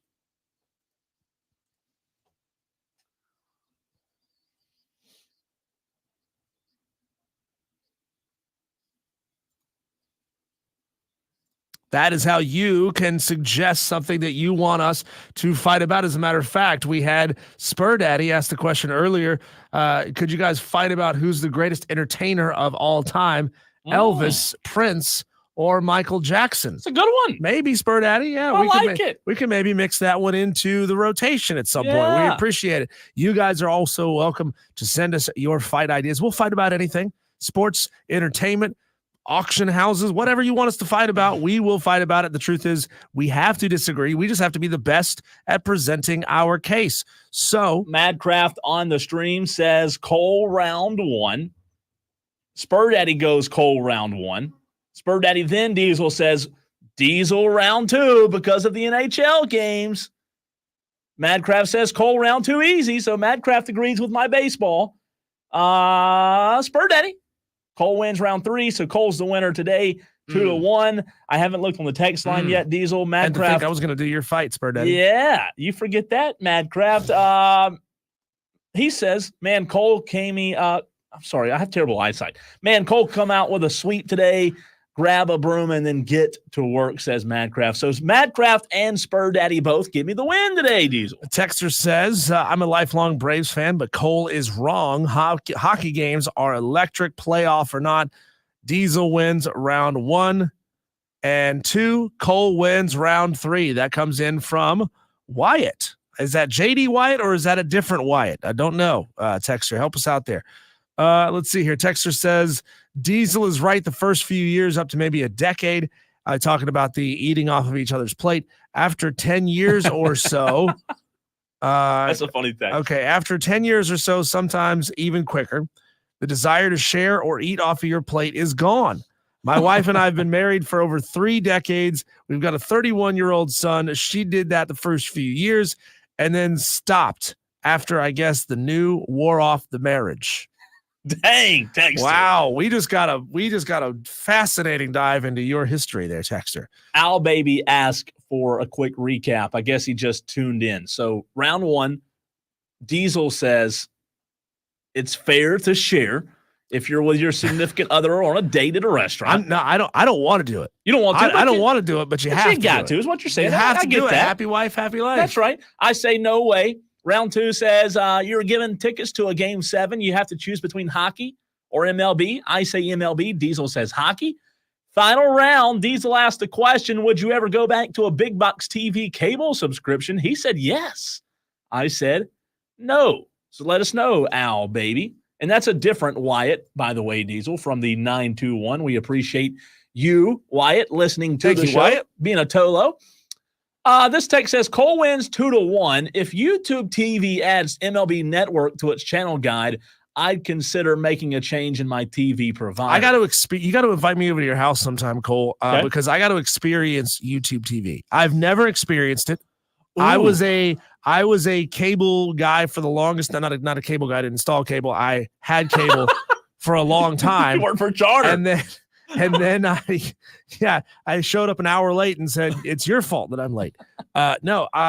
So the first time I experienced a Roku TV, I was like, whoa, this is fantastic.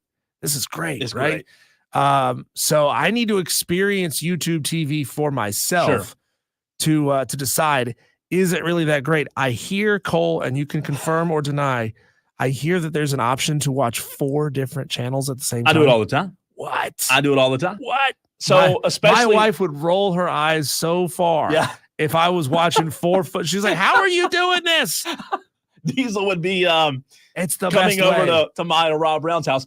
Texter says, Cole isn't married, is he? No, I'm not. And Texter says, if so, he won't be after this fight. You're right, Texter. You're right. Bobby says, Diesel with a sweep today. Diesel, going back to the YouTube TV. Yeah. Having 4, like the last few months have been fantastic. You have a mix of college basketball ending, NBA, baseball, whatever it may be. Having 4 games on at once is fantastic. It's fantastic. That is the biggest plus of YouTube TV.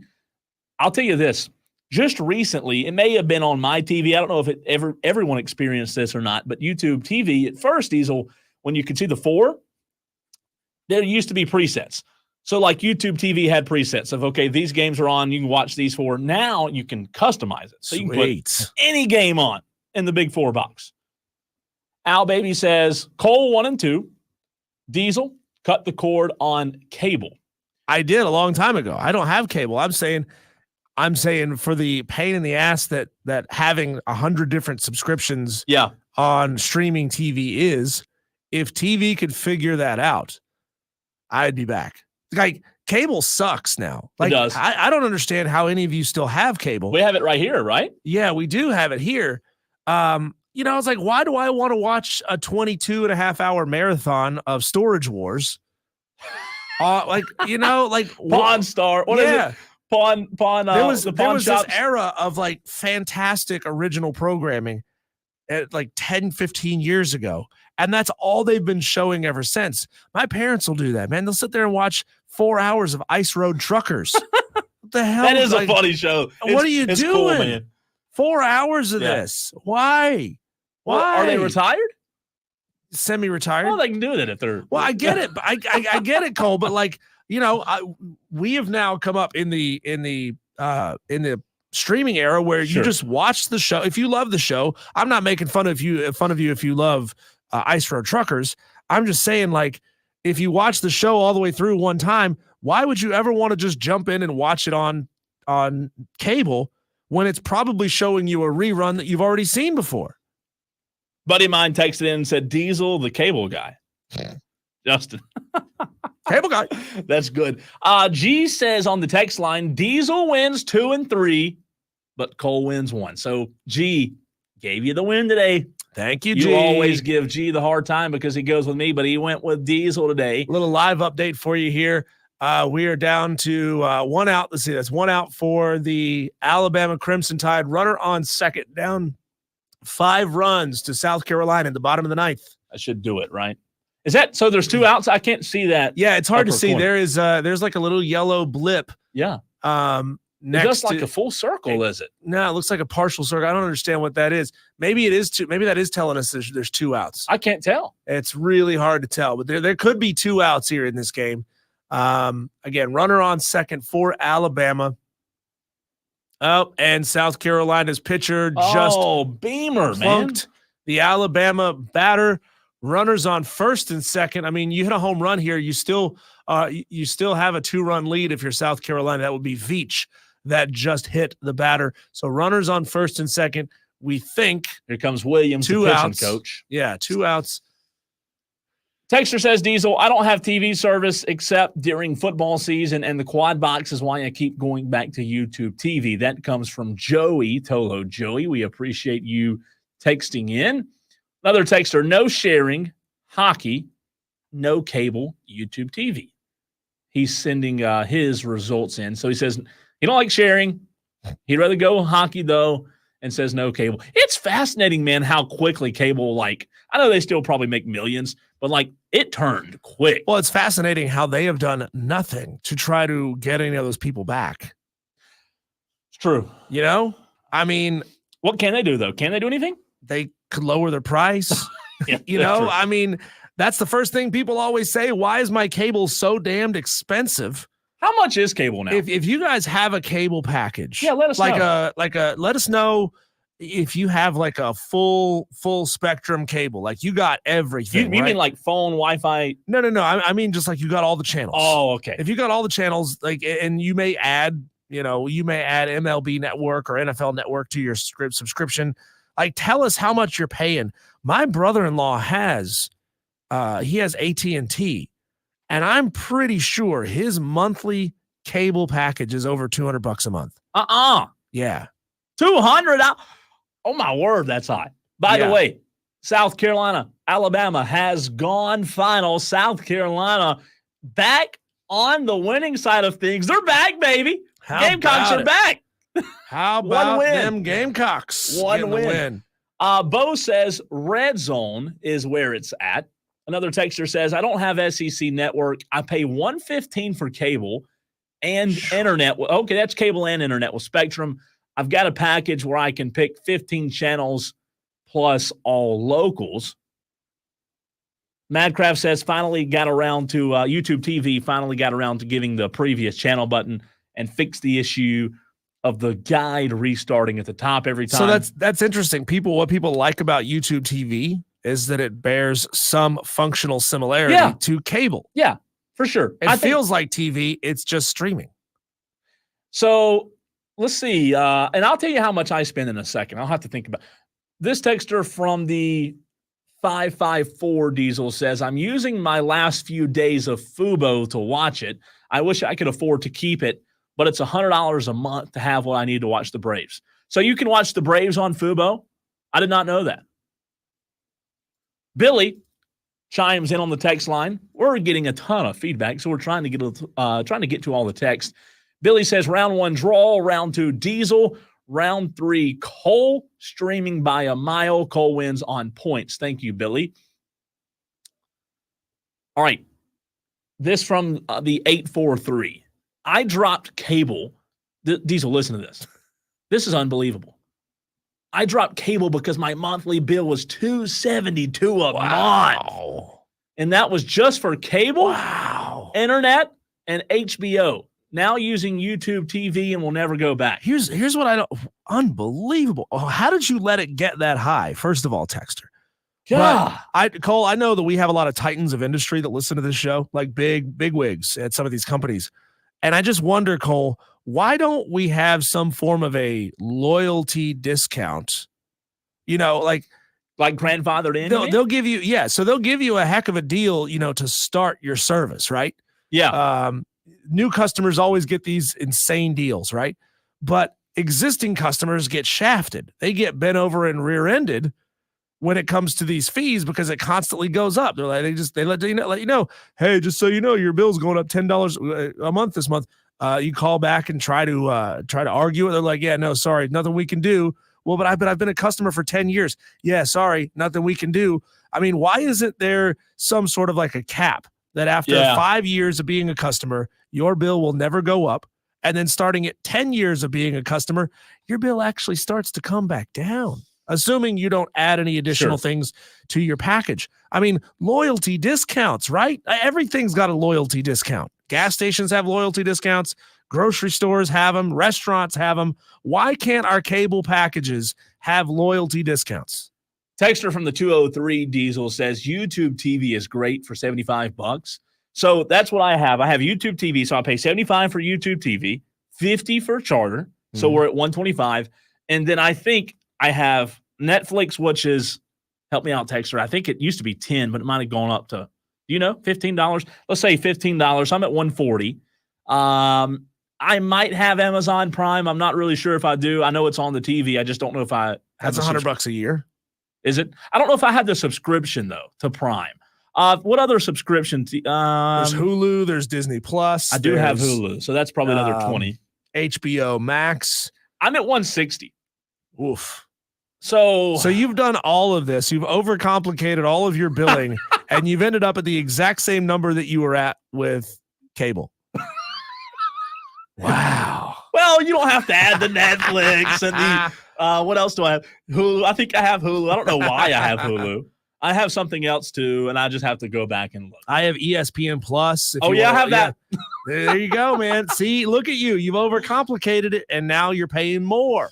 That's true. Joke's on you. Plus, during the fall, during football season, I also have the Sunday ticket through NFL YouTube TV. Here's my policy with NFL games. If it ain't a part of my package, I ain't watching it. Sorry. Well, I have to watch Dallas sometimes, right? Al Baby says, by the way, love you guys. Nice not to hear how great Florida was and constant name dropping and self-promotion. If you want to see Dallas on a Sunday, Cole, why don't you just go stick your head in the toilet? That's not funny. That's not funny. Not funny, Diesel. Come on. We appreciate all of the responses and the interaction on the 5 o'clock fight. Incredible response. If we didn't get to your text, we do apologize. But I asked the question in the very next segment, Diesel. This new age of media where athletes and drivers have their own podcast, do you like it? Do you hate it?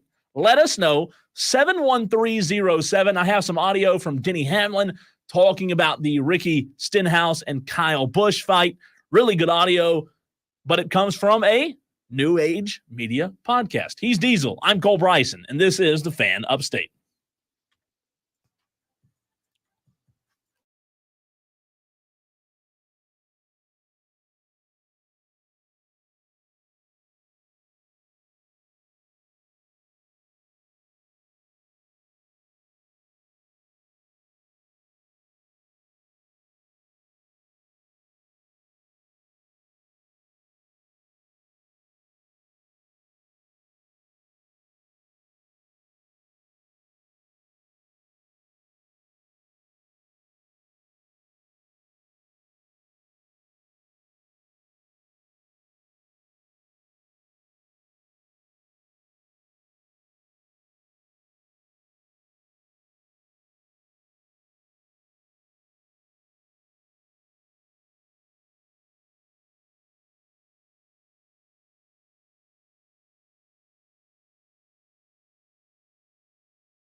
10, 15 years ago, Diesel, the national media, the national shows, the big networks, they were really the only media that we had, right? There was no, I don't want to say no, there were not as many podcasters. There were not as many athletes who had their own show. I think of athletes like Patrick Beverly, LeBron James, Denny Hamlin. Sure, it didn't happen. They didn't have time. They didn't have time.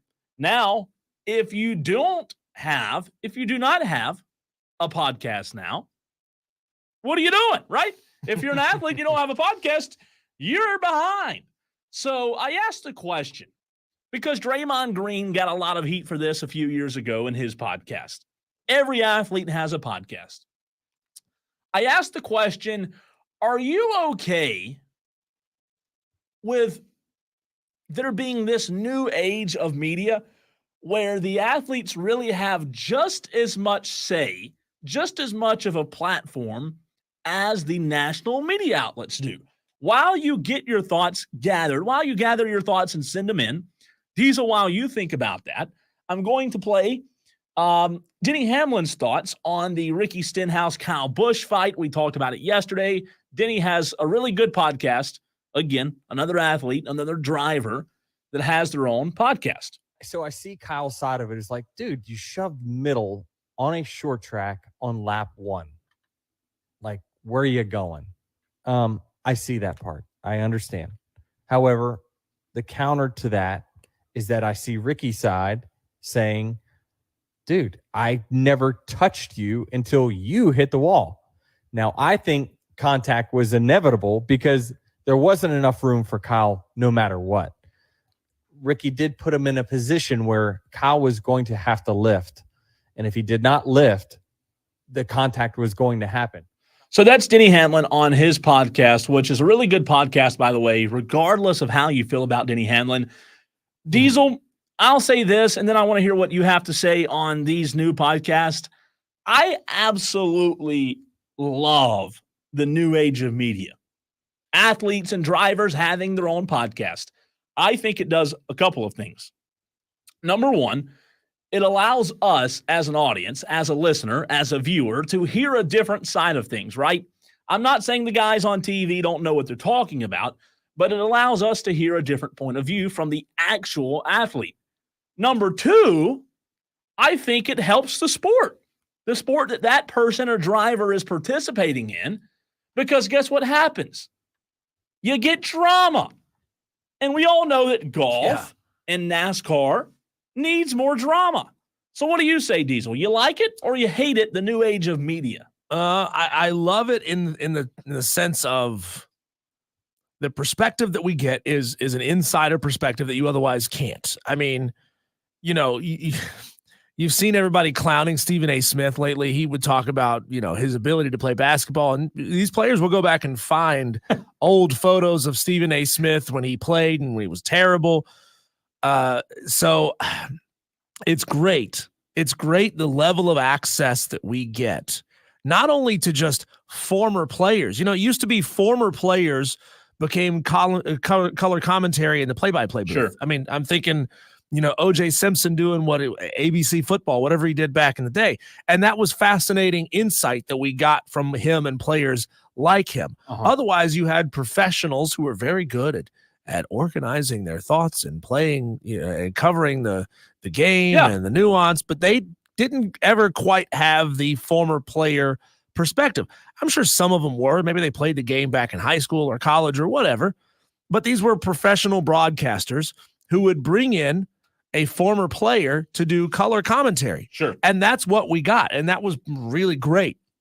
But now, Cole, we're getting access to players who are actively playing week in and week out.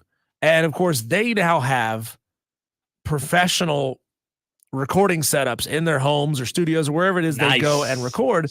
And they're spending a lot of money to get really nice setups in their homes, and they're able to do it as easy as possible. I mean, they don't even have to go down to a studio anymore to do anything, and they're doing fantastic stuff, and they're paying a lot of money to have great production on the back end. You know, they've got somebody running the board, they've got somebody throwing in video and live like sweeps and lower third graphics and stuff during their podcast. I mean, they're spending a lot of money to make a really professional looking online stream.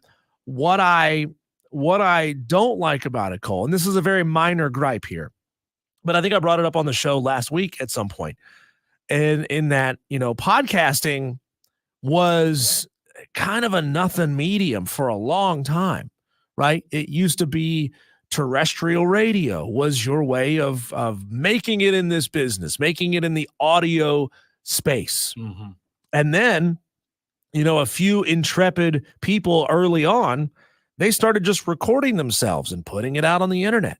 And the listenership was very, very small, but the best of that crop made their way to the top, and they were making a really nice living from it, doing what they did. And then, Cole, you have essentially athletes who came in after this thing already got really popular, and they adopted it on the back end, and they've, in a lot of places, in a lot of instances, taken over content creation, and they weren't there for the buildup of this entire industry.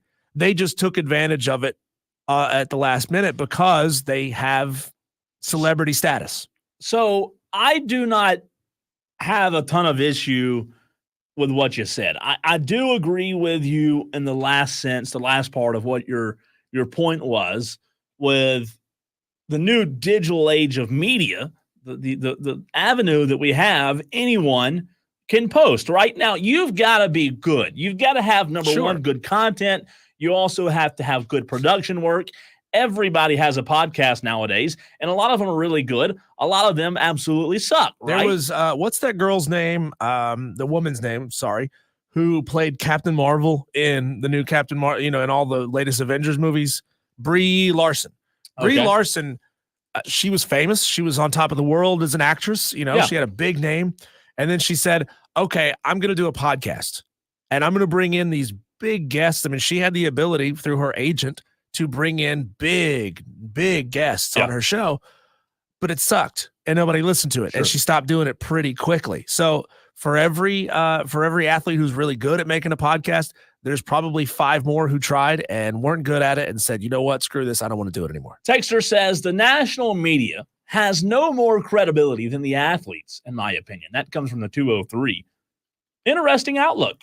Madcraft on the stream, we're live on Facebook, Twitter, and YouTube, said you should only have a podcast / show if you retired, in my opinion, although I love the Kelsey Brothers podcast. I do understand a lot of people's frustration with athletes having podcasts. Like, I'll tell you, it's a distraction, you know, from could be all this time they're spending making a podcast, which it ain't easy. I'm going to tell you flat out, these guys do not just turn on a mic and talk. They have guys who do it for them. They have guys that help them out. They have guys that script things, that structure things for them, and then they just turn on the mic and talk. But there's a lot of work to it. You know, they don't just turn it on and talk. And you could look at that and say, well, that's distracting you from your job, which is to be an athlete. So I think a lot of people judge these podcasts on if they like the athlete or not. Like, for example, I can't stand Draymond Green. I've never liked Draymond. I've always just, he irks me to an absolute huge extreme. When he comes on NBA on TNT with Shaq and those guys, I can't stand it. You know he's going to be next, right? Yeah, I know. And trust me, I won't watch. I'm not happy about it. I'm not a Draymond fan. So therefore, I don't watch Draymond's podcast. However, guys like Dell Jr., who is a retired driver, guys like Denny Hamlin, who's a current driver, I really enjoy their stuff.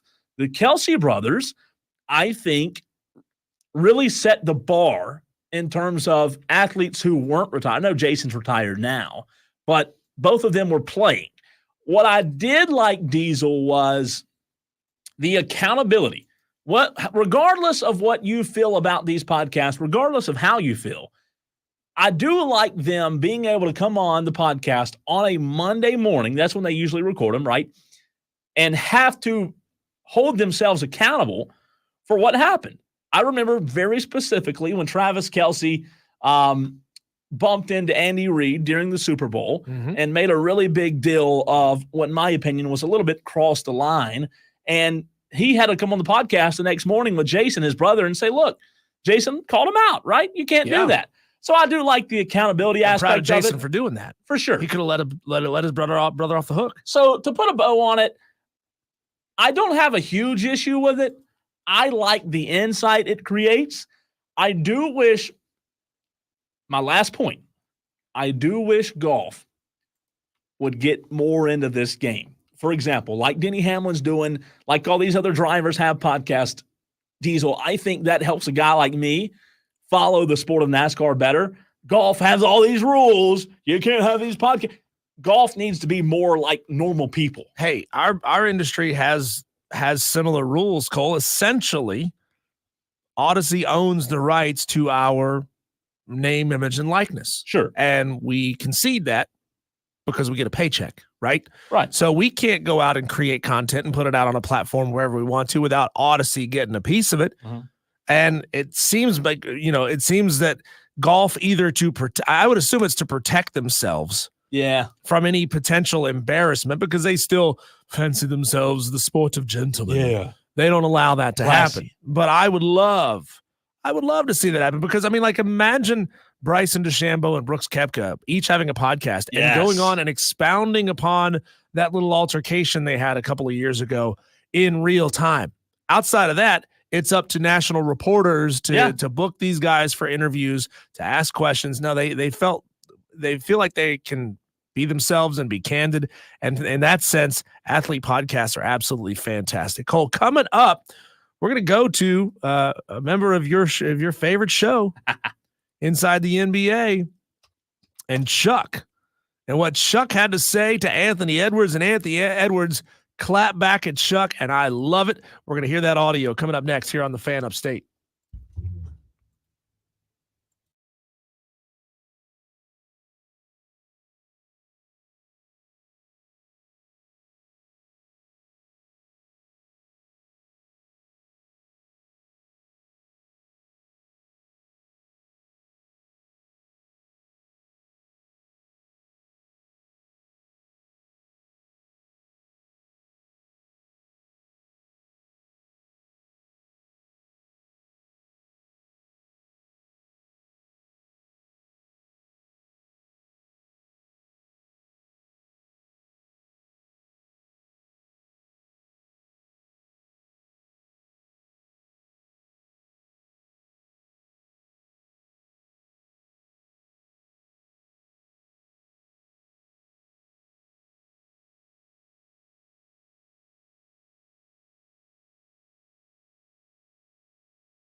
Texter says, I didn't read enough to give any more details, but DeChambeau has started a YouTube stream, it seems. Yeah, Texter. It's a stream. Bryson DeChambeau does have a YouTube channel. He's taken on, I've seen several of his videos where he'll take on some weird challenges like I bought this cheapest set of golf clubs that I could get at Walmart, and I go out and play around. And of course, Bryson, he's a big dude. He swings the club super hard, but he's out there hitting with these golf clubs that are flexible as a pool noodle, yet he still somehow crushes the ball because, well, he's Bryson DeChambeau. I like those, and I have no problem with those videos, Texter, but my point is, I'm not trying to be rude. I don't have time to sit around and watch a million videos on these guys playing Phil Mickelson and playing each other's shot. Like, I want informative and entertaining information from these golfers. That's my problem with that, Cole, is that there's a whole cottage industry of golf YouTubers who created that. Sure. They were the ones doing it first and have been doing it for a long time. And then Bryson comes in, obviously, with his star power and just says, well, I'm going to do what you guys have already done and worked your asses off to build, and I'm just going to take it from you. I mean, like, it's YouTube, right? You can watch every video. You don't have to just watch one person's video. Sure. So, I mean, I guess the more the merrier, but still. Star power matters. Texter says Bob Does Sports on YouTube is the best golf channel. All right, yeah. I'll have to watch that. I'll look it up, man. I haven't seen it. I'm a big fan of old Ricky Shields. He's a good golf YouTuber. So, Colt, we have talked a lot over the past couple of days about the rising star of Anthony Edwards, and I'm going to try, Cole. I'm going to really try, and might need your help here. May need some convincing on the show tomorrow to watch the NBA conference finals. And I can see a guy like Anthony. I don't have time to watch the entire season, Cole. I don't have time to watch the opening rounds of the NBA playoffs. Give me the championship series, and then give me the conference championships and then the finals. Yeah. And that's enough. That's enough NBA for me. But Cole, just based off of this one clip of audio, I am already an Anthony Edwards fan. I am in on AE. So this is post game after Anthony Edwards, who's Timberwolf, right? He is. After the Timberwolves finished off and closed out their series, Chuck was interviewing him live from the set. Anthony was, standing on the court side, sweaty as hell. He's got that. He's got the headset on, and Chuck, well, he says, "I ain't been in Minnesota in 20 years." Maybe. There we go. Let's see if we can get the audio right now. I have not been to Minnesota in probably 20 years. Bring gas. Hey, bring gas. Can you send me a list of good restaurants? We're going to be there for like 5 days. I want you to send me a list of some good restaurants, okay? Yeah. I'm going to find your number through somebody. I'm going to send them to you. I appreciate it, my brother. Congratulations. I'll see you Wednesday. Appreciate it, baby. Let's hear the beginning of that back again. I have not been to Minnesota in probably 20 years. Bring gas. I heard that. And that is phenomenal. Oh, man. That's great. People keep talking about Anthony Edwards and saying this dude could be the next Kobe, could be the next MJ, could be the next LeBron. I don't know. I'm going to watch him in the Western Conference Finals and find out for myself, Cole. I think this guy, he's saying all the right things to become the face of the NBA. He's going on the right shows. He's chopping it up with the right people. He's clearly got the personality. I love it. I'm an Anthony Edwards fan now. He's phenomenal. I'll tell you what, just talking about Anthony Edwards for a minute, the audio is hilarious. I saw it yesterday and just died laughing. But on Anthony Edwards, I'm not the guy who will say, oh, he's the next Michael, he's the next Kobe, he's the next LeBron. However, when you watch him play, there are traits, there are characteristics of his game that do remind people, like the guy we had on yesterday, who was a phenomenal guest with clutchpoints.com. His name slipped my brain just now. Why don't we say this, Cole? Instead of saying somebody's the next insert great player here, just say he's going to be the next great. Well, that's very Right? that's very fair. Because it's That's fair. impossible. It's impossible to win the argument of the greatest of all time. That's a debate that will never be settled. So, let's stop trying to put somebody as the number one on the pedestal. Yeah. Why not just say they are a great of the sport? So on Anthony Edwards, by the way, is Brett Siegel, who we had on yesterday from Clutch Points. He was talking about this very thing. Anthony Edwards has some traits that make you think, wow, like this guy is different. What I mean by that is when he's walking out of Denver, telling the staffers in the hallway, like talking junk, like, hey, we'll see y'all in game 7. And not only does he talk the junk, he backs it up. And Anthony Edwards just isn't scared of anybody. He really believes that he's better than everybody. And I'll tell you what, man, he might be proving that. He might be, I don't know if he'll be the face of the NBA for a long time, like Steph and LeBron and those guys and KD was, but he is proving that he is here to stay. And he has not only does he say the right things, he has the proof in the pudding, if you will, to back it up. His game speaks for it itself. Texter says, how about y'all let Anthony Edwards just define his own legacy? That's what we said, Texter. I don't know if you're listening. How about you let us talk about what we want to talk about? That's what we said. We're letting him define his own legacy. So he's a phenomenal player. I love him. I love watching him play, and I can't wait to watch him, hopefully, in the conference finals. I think him versus the Dallas Mavericks is super fascinating, and that series starts tomorrow. We'll get into that a little bit tomorrow, but that's going to be a lot of fun. Diesel, coming up next, I asked the question to you, the Tolos. Speaking of NBA, here's my answer on who was your favorite sports hero growing up. Who was the person that in your childhood you just had to watch? My answer next.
It's the final stretch, the final countdown, if you will, on this Tuesday edition of Wire to Wire. He's Diesel.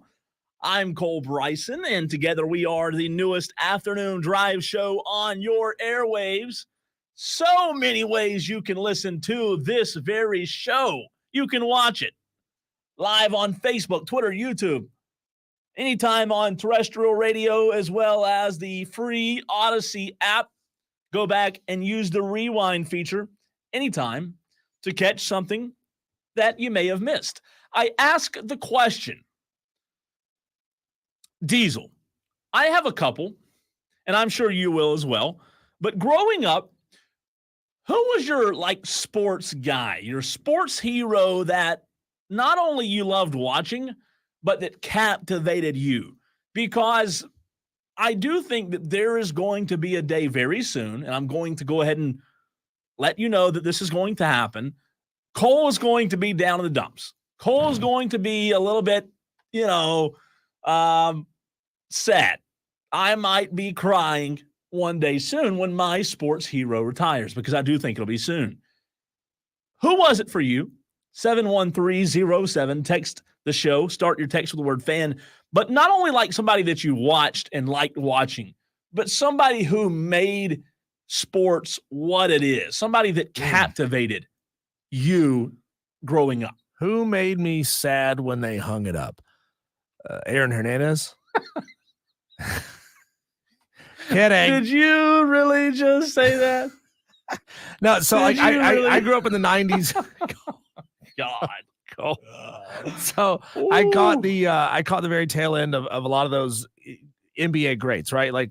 Probably MJ. I mean, every kid my age was just obsessed with Michael Jordan. I remember being at I think it was at the beach somewhere, and there was a little, it might have been a fair, and I won a prize, and I got a tchotchke off the rack, and it was a photo of Michael Jordan. Oh. And I had that photo for a long time, so that was a big deal for me when MJ hung it up the first time. And the second time, I didn't really care, right? I mean, he wasn't the same MJ after he came back. Sure. I look at a lot of my heroes, some of my favorite players that were on the 90s Hornets, Muggsy Bogues, because I had a stand-up poster, Cole. This is funny. I had a stand-up poster of Muggsy Bogues. It was like a cardboard cutout, and it had a height chart on it. And all I wanted to do, Cole, all I ever wanted to do was be taller than Muggsy Bogues. Because he was on the back of my door growing up as a kid. Did you accomplish that? I did, yeah. Okay, eventually, good. Yeah, it happened last week. So Muggsy, Del Curry, Dell, Alonzo Mourning when he was still a Hornet after he ran off to the Heat, didn't care anymore. Yeah. God, what was his name? The guy was he played the character Grandmama Johnson, something Johnson. I forget his first name. Larry Johnson. Larry Johnson. Yeah, I liked Larry Johnson a lot because he was a star around here. I mean, it's hard to fathom for a lot of people, Cole, that there was a time when the Charlotte Hornets had stars on their team that were going head to head back in the day with Anthony Mason and Patrick Ewing and all those guys on the Knicks. I mean, they had some really good players. So I would say those are some of my early sports heroes, my childhood sports heroes that, really bummed me out when they stopped playing the game. Chipper Jones is an obvious choice there as well. That one hurt. Chipper that's a good one. I like that answer. That one did hurt. So I have a few. Chipper's one of mine, right? Growing up a Braves fan, Chipper is the guy that I believe, Diesel, 90% of Braves fans could say is their guy. I know everybody loved the Andrew Jones of the world, and there were other players along the way that were incredible. If you grew up in the 90s with Glavine, Smoltz, and those guys, I get all that, but Chipper was the guy. So Chipper's one of mine. I'm not saying this player's good, okay? But he was my quarterback growing up. This is not a conversation of if these are good players. This is Cole telling you the cold, hard truth of what made him emotional. When Tony Romo retired, it really was tough for me because he was my guy growing up. I saw Tony Romo literally with a punctured lung and broken ribs go out there and sacrifice it for his team. That's your quarterback. It's my quarterback. Did he fail? Did he flop in the postseason? Yeah. Did he come up short? Yeah. Did he drop balls on PATs against Seattle to go to the NFC Championship in 2007? Yeah, he did. However, he's still my quarterback. That's one of my guys as well. But my last one, and I know I'll get a lot of pushback because everybody hates him. He's just the worst. He's a demon. He flops. Don't demonize him. Yeah, Cole. don't demonize him. My one that I'm going to be upset about because I grew up watching him. Diesel, newsflash, I'm young. I'm not old like you are, turning 40 tomorrow. I was 9 years old when LeBron James came into the NBA. Yeah. Which is fascinating because he's still playing at a very high level. So I grew up watching LeBron. I love basketball. I've loved NBA. And to me, Diesel, I'll tell you this. Even this year, recently, in the last few days and weeks, I've had some issues watching the NBA playoffs. Because my best memories, my favorite memories, some of my favorite memories of my entire life. I know this sounds crazy. I'm a sports nerd, I guess. But some of my favorite memories in my entire life are watching LeBron James wins championships.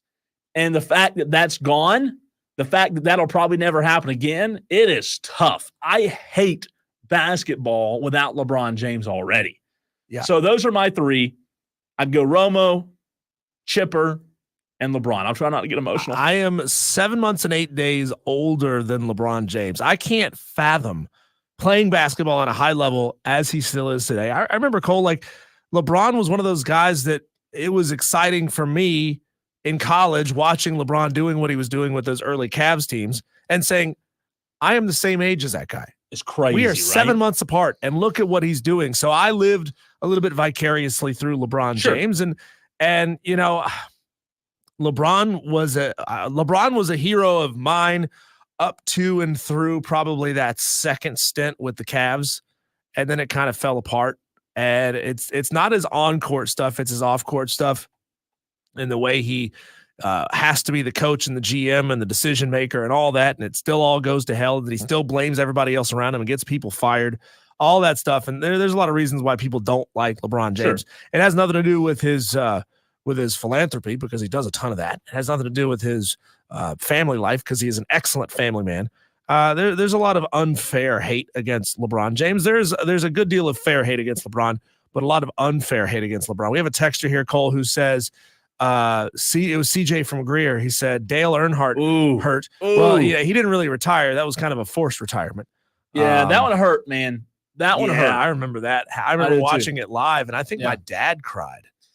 I do too, man. I don't remember it vividly anymore. Like it's not like I can see it, but I can remember that. Oh, I can see it. And I'll tell you what I can remember more than that, Diesel. For whatever reason, I remember more than that when Dale Earnhardt crashed. I remember the next race, the very next week, more than that one for whatever reason. Like it was just the tribute and I have goosebumps talking about it right now. The weirdness and the hole in the room, I guess, the fact that we didn't have Dale there the very next week and they still raced, that was weird. That's what I remember. Texter says, Cole, you and I will cry together when LeBron retires. I really think he should go somewhere and win 2 more rings. Dallas ? G says Michael Jordan was that guy for him. Diesel, you got a texter laughing. Texter says, congratulations, Diesel, on surpassing Muggsy Boogs last week. Y'all got me hysterically laughing in my car. People are staring. Hurricane Jeff says, my most recent's Dwayne Wade. Overall, though, I have to say Nolan Ryan was my old school hero. That's a good one. Yeah, I grew up watching Nolan Ryan, and I grew up watching the tail end of Cal Ripken when he went on his Iron Man stint where he played, 6,000 straight games. I could be vastly overrating that number of games. It was something. It was a huge number of games. Have you seen? If you like Nolan Ryan, did you see the Nolan Ryan documentary movie that came out a few years ago, Facing Nolan? Diesel, you need to if you haven't. No, I don't think. It's really good. It's really good. It's called Facing Nolan. It was 2,632 straight games that Cal Ripken played in. That's pretty good.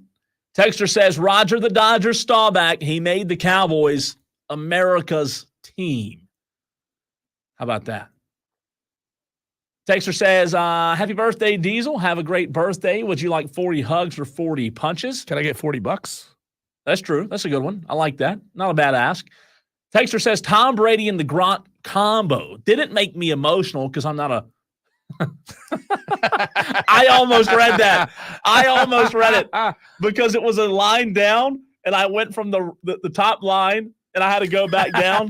Diesel, that was as close as I've come. Gotcha. So close. I almost had to turn around and hit the dump button because of something I said this time. Texter says it was Tom Brady and Gronk, but he didn't get emotional because he's not a B, but he felt something. We have a Bland on X says LeBron was probably the rudest athlete I've ever met. Bland, give us a story here. When did you meet LeBron? What was the context? Why was he rude? You gotta tell us a little bit more than he was just rude. Nolan Ryan is in the chat, by the way. Nolan Ryan, we appreciate that. Nolan Ryan, that is remarkable. Remember how crazy it was when Nolan was throwing the ball 100 miles an hour? How that blew everybody away, and now it's commonplace. So real quick, I'll tell you a rude athlete story. I'll be quick with it, though. This was at the Carolina Panthers training camp a few years ago. I say a few years ago, Diesel. It's been a while now, okay? I walked in. I was working one of the training camps, and I walked in, and there was a friend of mine who wanted to get a picture with Cam Newton. Friend of mine, huge Cam Newton fan, just diehard Panthers fan, right? Walked up to Cam Newton in the lobby of where they were sitting. He was playing cards with some buddies. It was in 2:30, 3 o'clock in the afternoon. And I asked Cam, I said, hey, man, can you get a picture with a friend of mine? He's a diehard Panthers fan. Cam looked at me and said, man, we playing cards, and denied the picture. And from that moment on, jerk, I said, I'm done pulling and ever rooting for Cam Newton. That's a true story. Hey, Cam, the jerk store called. They're running out of you. Yeah. I should have said, Cam, maybe if I threw a ball down, you'd stand still for a picture, and not jump on it. You turd. Oh, if only you had actually said that in the moment. I know. I was too scared. He told me no. I was really upset, really upset. I didn't know what to think. I mean, we've seen Cam Newton going at it with like 15-year-old kids in his camp. It's true. That's true. Cam will pick a fight with anybody. Diesel, on the other side, we will talk Clemson baseball. We will talk Clemson football and Clemson anything with the director of broadcasting, Don Munson, joins us next.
Cole Bryson on Wire to Wire. This is the Fan Upstate.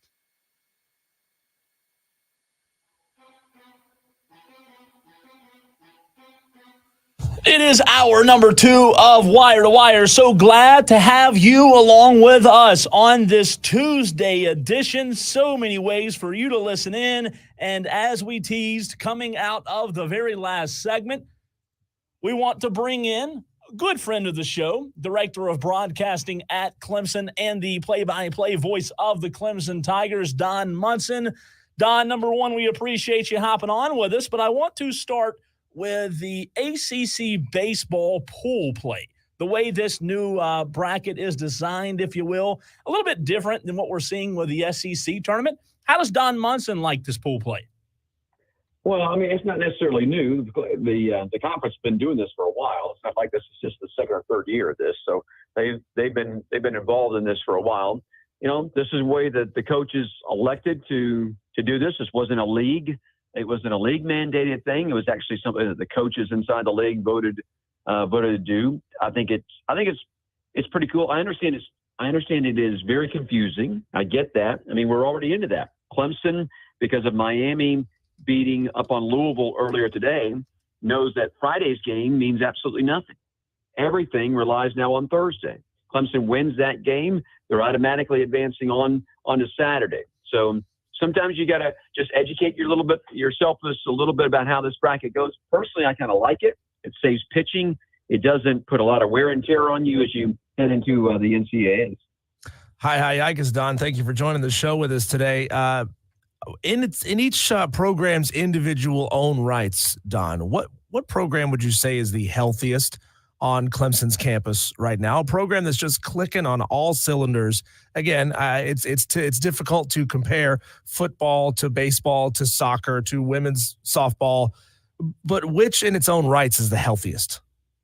Well, I think you'd say men's soccer. I mean, they just won a national championship. So I think, and they've won 2 out of the last 3. So I think you definitely have to say men's soccer as far as you're just looking for, right, for what you know, as I take that question. So I would definitely say it's men's soccer. And I don't think that anything else is really even close to that, to be perfectly honest with you.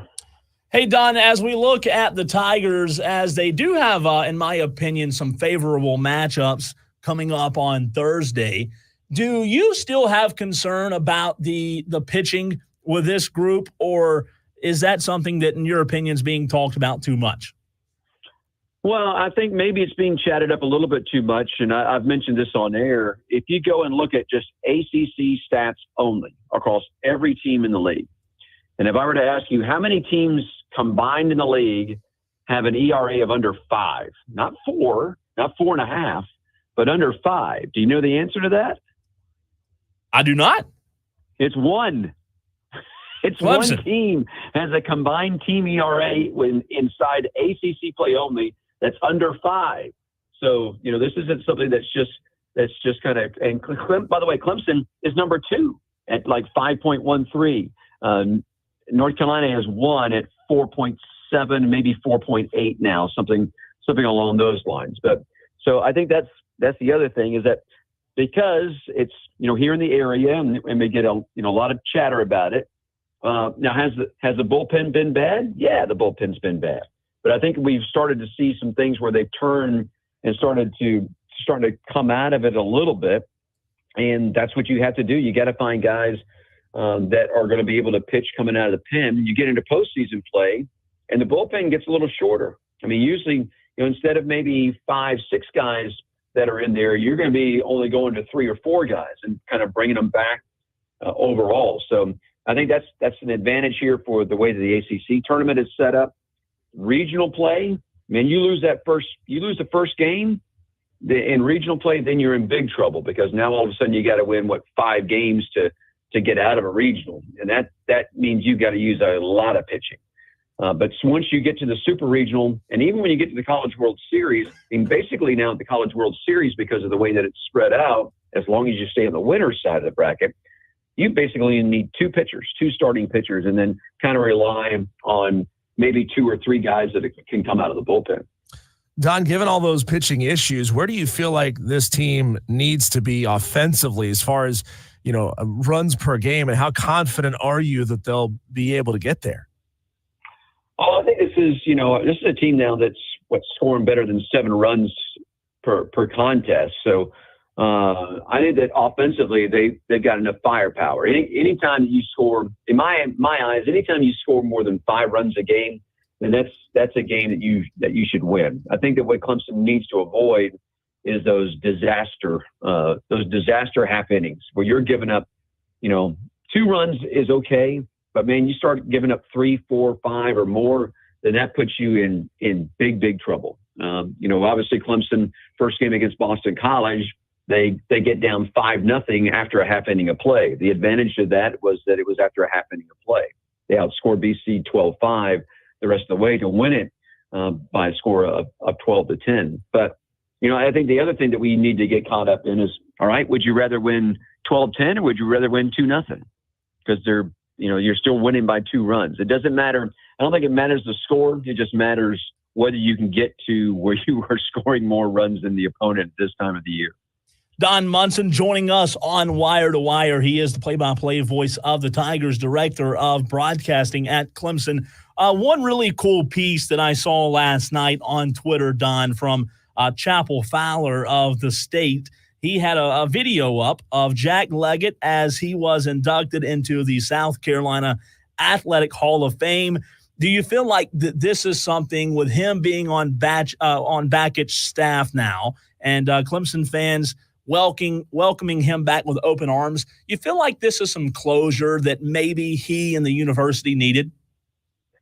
Well, I certainly hope so. I think that obviously, back when Dan Redikovich was still the AD here, they honored Jack. His name is now on the outfield wall here at Doug Kingsmore Stadium. So I think that it started back then. But, certainly when Eric came back and fully embraced having Jack, back with the program, it wasn't. Now, I will tell you this: it wasn't like that Monty Lee didn't invite Jack back. There was an open invitation for Monty to come back, but I think you can understand why. Maybe there was still a little arm's length that was there when it's the guy that's replacing you.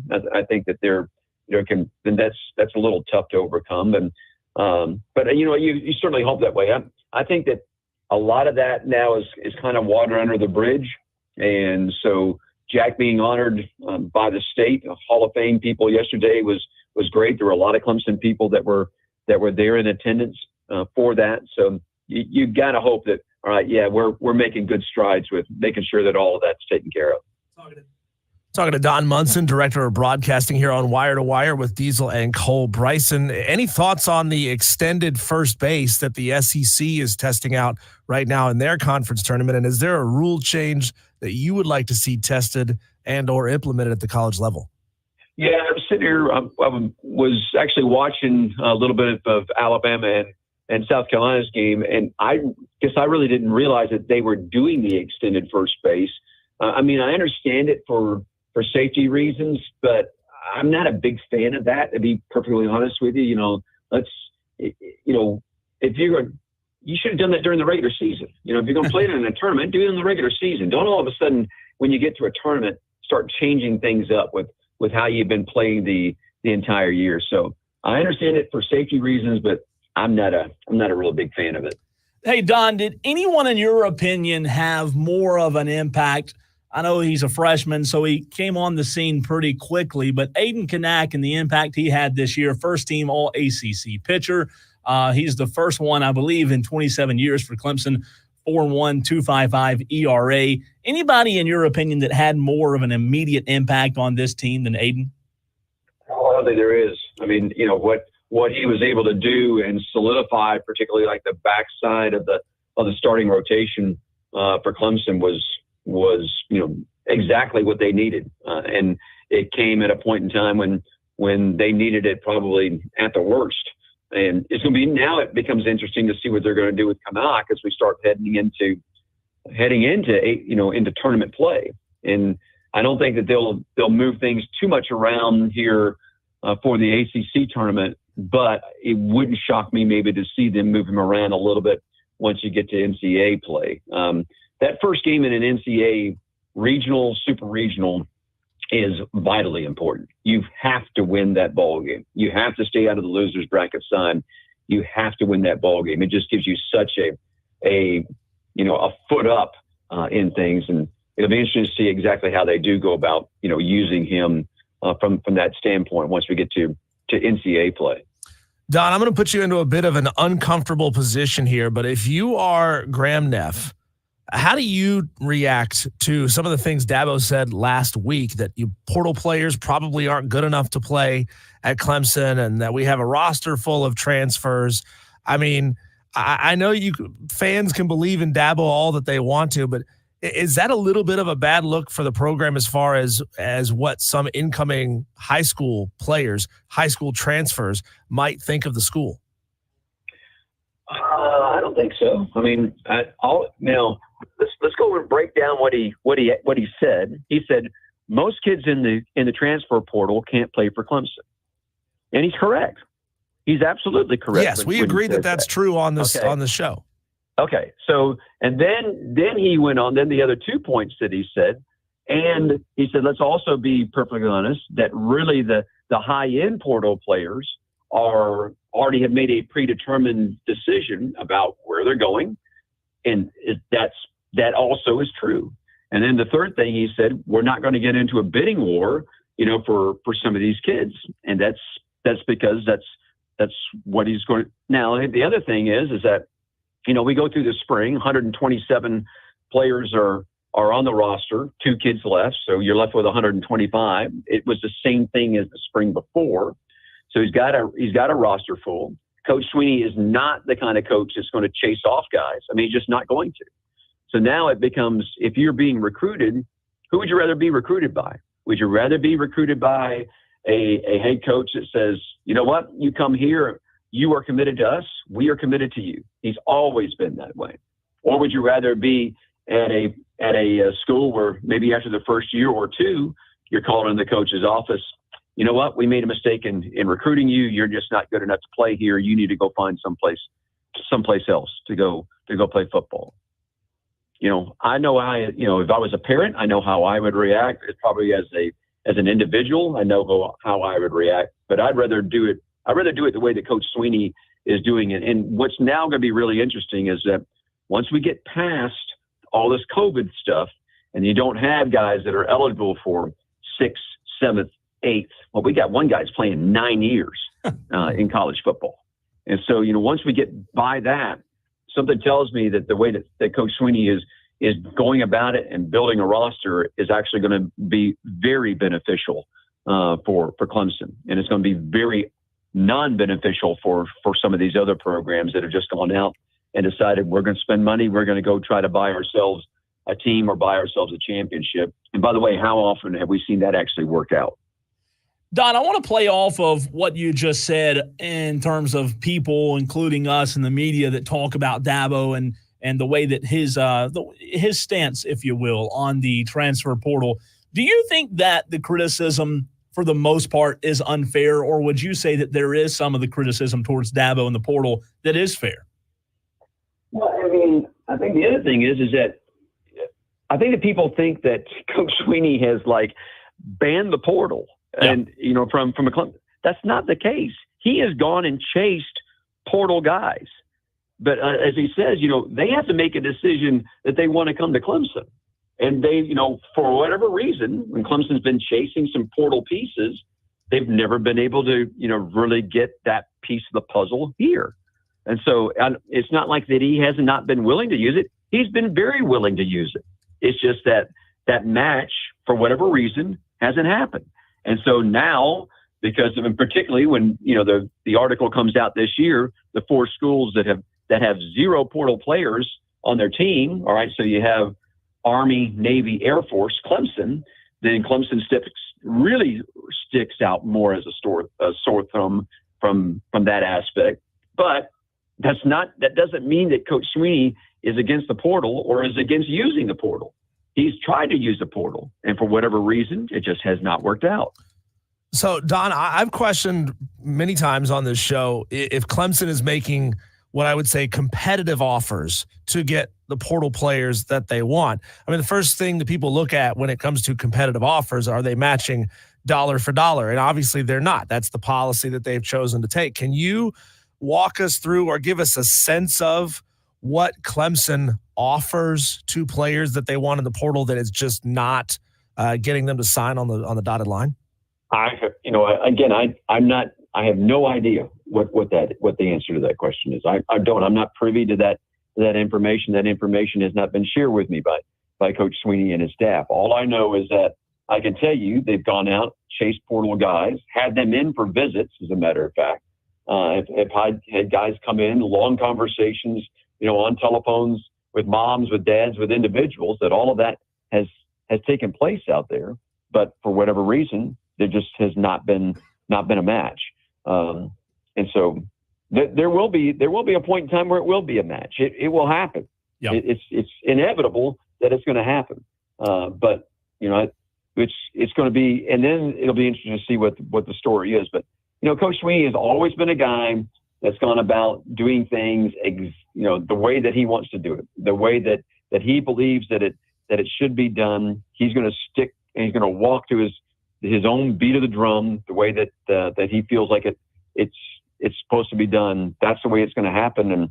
And people don't like that. I understand that. I mean, people don't always like the decisions that he's making, but I think he's been pretty successful in what he has done here at Clemson and what he's going to continue to do at Clemson.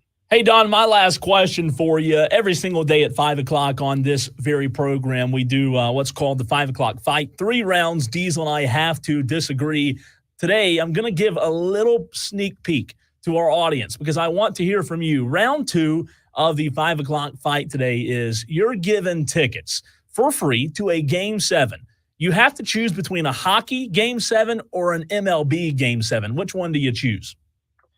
Well, this probably is going to surprise you, but I'm going to choose hockey. Wow. But if you've not been to an NHL game, all right, now you have to understand now, I was born in Atlanta in 62, but I moved and lived outside of Toronto, Canada, starting in the fall of 68. All right. So I'm 6 years old when I've moved up to Toronto. So for 3.5 years, I got a good dose of NHL hockey, and I got it on at a pretty good era. It was right off the original 6, as there was a beginning of expansion that was started throughout the league. I got to see some great players play in Toronto. As a kid, we had a minor league team in the little town that I lived in Guelph, Ontario. But I can tell you, on an NHL level, I think that hockey may be the most entertaining spectator sport that there is. And I realize that's probably heresy, particularly in this area, but I'm going to take hockey because it's breathtaking in person. When just the skating ability of those guys is just absolutely tremendous. Hey, Don, in the spirit of sneak peeks and teasing the audience, coming up in the next segment, we're going to power rank the 5 best SEC and ACC quarterbacks going into the season. And Cade's not on my list. In fact, he's not particularly close to being in my top 5. Tell me why I'm wrong. What have you seen from Cade in the offseason that would suggest that some of the footwork issues, some of the decision-making issues that plagued him last year have been alleviated? Can you give Tiger Faithful something to chew on here for the next couple of weeks that says Cade is turning things around this year? Well, I'm trying to think. I know there's some stats that are out there like Clemson was among the top 15 in the nation as far they were number 2 in the nation in total offensive plays. Did you know that? Mm-mm. Yeah. So Clemson, I think, was number 2 in the nation in total offensive plays. Now, unfortunately, they were 112th in turnover margin inside the 20. All right. So that's where it begins right there. And a lot of that was on Cade. I mean, a lot of that was not necessarily interceptions, but fumbles. And there were obviously some running backs that also coughed it up and some wide receivers, but most of that was certainly on Cade. Certainly the disastrous stuff where it seems like, somebody would come off the blind side and hit him and the ball would pop loose. I mean, just take us back to Florida State. I could still see that play. Close my eyes and I could still see that. So I think that part of it is, and I don't have a problem with him not being in the top 5 at this point in time, but something tells me by the end of the year, but when this season is all said and done, that maybe and probably that that 5 is going to change for you. That believe me, there's going to be more movement inside that top 5 probably than you expect. Don, fantastic stuff as always. We really do appreciate you taking time to hop on with us and talk Clemson athletics, man. Appreciate it. Always glad to spread a little gospel of the Clemson Tigers. We appreciate being on with you guys. And, hopefully Clemson baseball will do some special things this weekend, but really looking forward to when next weekend gets here, we kind of get cranked up in the NCAAs. We're going to have a lot of South Carolina teams, I think, that are going to end up being involved in it, or a good mix at least to make it very interesting in that first week of college baseball.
People get they do that stuff and then the honeymoon's over and they're like, oh, we're not getting paid for this. Or they do it.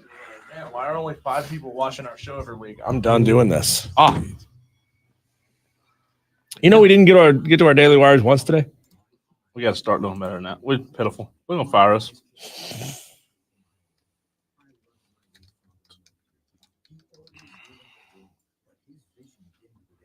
He had age-related macular degeneration, or AMD, and since partnering with Apellis,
that there was a new deal, a new promotion that Wendy's is going to start offering. It's a 50-count chicken nugget bowl. Hell yeah. Or a bucket, if you will, right? Might need a wheelbarrow for that many nuggets. For $15. What? So 50 nuggets, $15. It's the supersized nugget pack. How is that financially lucrative for Wendy's? That's a lot of nuggets for $15. That's a lot. Hell, you go to nuggets. Chick-fil-A, you get 12 nuggets for $15. Right. So here's what's great. I asked you, and I want to one day put this to the test. You and I start this show every day at 3:00. Is there anything that makes you think that if we had 4 hours to do so while we're on the air, do you think we could finish the bucket of 50 chicken nuggets in 4 hours? But do we each have to get our own bucket, or do we share a bucket? Because if it's share a bucket, that's easy. What is that, 25 a piece? Yeah, it's 25 nuggets a piece. We can do that. All no right, then problem. here's the better, more lucrative deal. You and I both get a bucket. Ugh. And who finishes the bucket first? There's a 4-hour time limit. Now, do you think there should be rules in place? Madcraft says, because it's chicken on the stream, should there be rules in place about we can't eat the chicken nuggets during the breaks and it has to be on air? Well, because I feel like either one of us cheat could hang during the other one break. out to dry, and like I make you sit there and do all the talking, and I could just shove a whole bunch of chicken nuggets in my mouth. You know, the money I would pay to see that on the stream. I just, I don't know. Listen, 4 hours is a long time, but each of you, or each of us rather, having our own bucket. Yeah, Madcraft's because it's not chicken. Oh, I'm sorry. You said it's cheap because it's chicken. It's not chicken. I apologize, Madcraft. I misread your text. Wasn't it you the other day who was all about some McDonald's chicken nugs? Yeah, I love them. They're not chicken. I don't care. I don't care. I don't care if it's real chicken. I'm gonna pass on this one, man. I'm gonna be 40 tomorrow. I can't be housing 50 deep fried not chicken nuggets. So you think 25 though you could do? Oh yeah. If we split the bucket 50-50, you go 25 a piece. So all right. So I know these things are slightly bigger than like a Chick-fil-A nug. And I can I ate 12 Chick-fil-A nugs like it's nothing, right? Obviously, that's 12. Yeah, it's easy. That's a 12 count. That's the meal, right? That's easy. Mm-hmm. And you ask me to double that? Yeah, I could double that easily without question. You know, I wouldn't need any calories for the rest of the week, but I could do it. I think it would be entertaining. By the way, Texter says I can do it in 30 minutes. I don't believe that. 50 nugs in 30 minutes. There's no way. I mean, think about this. This is a bucket. You know what a bucket of chicken looks like, right? That is a bucket. Imagine that going into your stomach. Just move that whole bucket right into your stomach. No way. Well, you chew it up first. Well, I know that, but it's the same amount. You're not destroying any volume. What's that? The law of conservation of mass. You can't just destroy the mass of the nugget just because you chewed it up. It's still the same amount of mass. Is it though? Yeah, that's the law. It's the law. So I am the law. Let's hit some daily wires real quick before we sign off of this thing. Adam Sandler has teased that Tiger Woods could make an appearance in Happy Gilmore 2. That'd be fascinating. Is that who he's going to fight in this one? He fought Bob Barker in the first one. That's right. Which was great. I don't know if Tiger needs to do wrong, B-word. I don't know that Tiger needs to do any more fighting, okay? Also today, the South Carolina High School League voted 11-0 to uphold the forfeiture of the baseball game between Summerville and Ashley Ridge. 11-0 vote across the board. Ashley Ridge will advance to play Lexington, in the state title series. Unanimous. Unanimous. Yeah, you said it. You were saying that the other school that is already there, is it Lexington? It is. Was already there in the state championship series, was protesting immediately after this protest wrapped up, saying it's not fair. You made us wait a couple of days. We it's true. You playing hot baseball, momentum matters. But then again, you've got two teams. Well, you've got a team in Ashley Ridge or Summerville, whichever one had won the vote. Ashley Ridge did. Sure. They've been waiting also. They haven't been playing any baseball since then. Oh, that's a fair point. They have. They've been waiting as well. South Carolina, they're winners back in the win column. It's been a while. Come on and raise up. How long is it? I mean, a couple of weeks now? It's been two weeks since they've won a game. So South Carolina defeated Alabama 10-5 today. Staying alive in the SEC championship. A lot of conference championships starting today across the nation. One NBA game tonight. It's the Eastern Conference Championship. Celtics Pacers. I won't be as intrigued in the Eastern Conference Championship as I will in the Western Conference. Pacers just don't move the needle much for me. I'll watch. But Mavs, Timberwolves, are you kidding me? Tomorrow night, sign me up. Sign me up. Atlanta Diesel, they finally squeaked one out last night. They lost game one yesterday early, 6-5, give up a 5-0 lead. They did win game two of the day last night, 3-0. They are on the road today, so they had a quick turnaround. They are in Chicago playing the Cubbies again. Seems like they just played them a few days ago. They played well against the Cubs first time around, so give me the Cubs all day. Oh, God. Don't do that to me, Diesel. I'm in a good mood. Don't bring up the Braves. Wait, no, didn't they won the first series against the Cubs? I think so, but 2 weeks ago, 3 weeks ago? They probably lose now, though. Did you say that? No. You've jinxed them. I didn't realize I had the power to do that. You do. It's the Braves. Charlie Morton's on the mound tonight for the Bravos. So those are now they're definitely going to lose. Yeah, probably so. If you told me Chris Sale was going to be the best pitcher this year, I'd have said, whoa, I'll take that. So the Braves on the road tonight. Oh, that's what happens when your ace goes down in like the third game.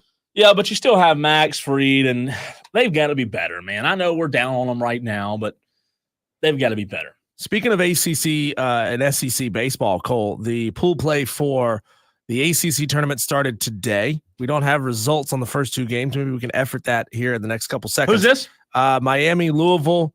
That was first pitch at 11 a.m. Let's see that game. Sorry, this is going to make me look it up the weird, funny way to get stats. And then at 3 o'clock, you had Georgia Tech, Florida State. That game, I assume, has gone final at this point. Yeah, you would think, hey, how about Georgia getting knocked off by LSU earlier today? Unbelievable. Man, that's unbelievable. Unbelievable. Miami beat Louisville 8-5. Madcraft's happy about that. Then Georgia Tech, Florida State. What is he, some Miami homer? I mean, come on. Where did this come from, Madcraft? Tell us the story. How did you become a Miami fan? I didn't even know that. You don't look like a typical Miami fan. When did this happen? Florida State won 12-9. And then, again, the third game of the day, set to first pitch, Virginia Tech, Duke at 7 o'clock. Oh, all right. Well, let's see if South Carolina can keep it going, Diesel. Clemson will play on Thursday as they will take on number 11 Miami at 11 a.m. How about that? How about that? Thanks for listening. Wire to Wire. He's Hello. Cole Bryson. I'm Diesel. See you tomorrow.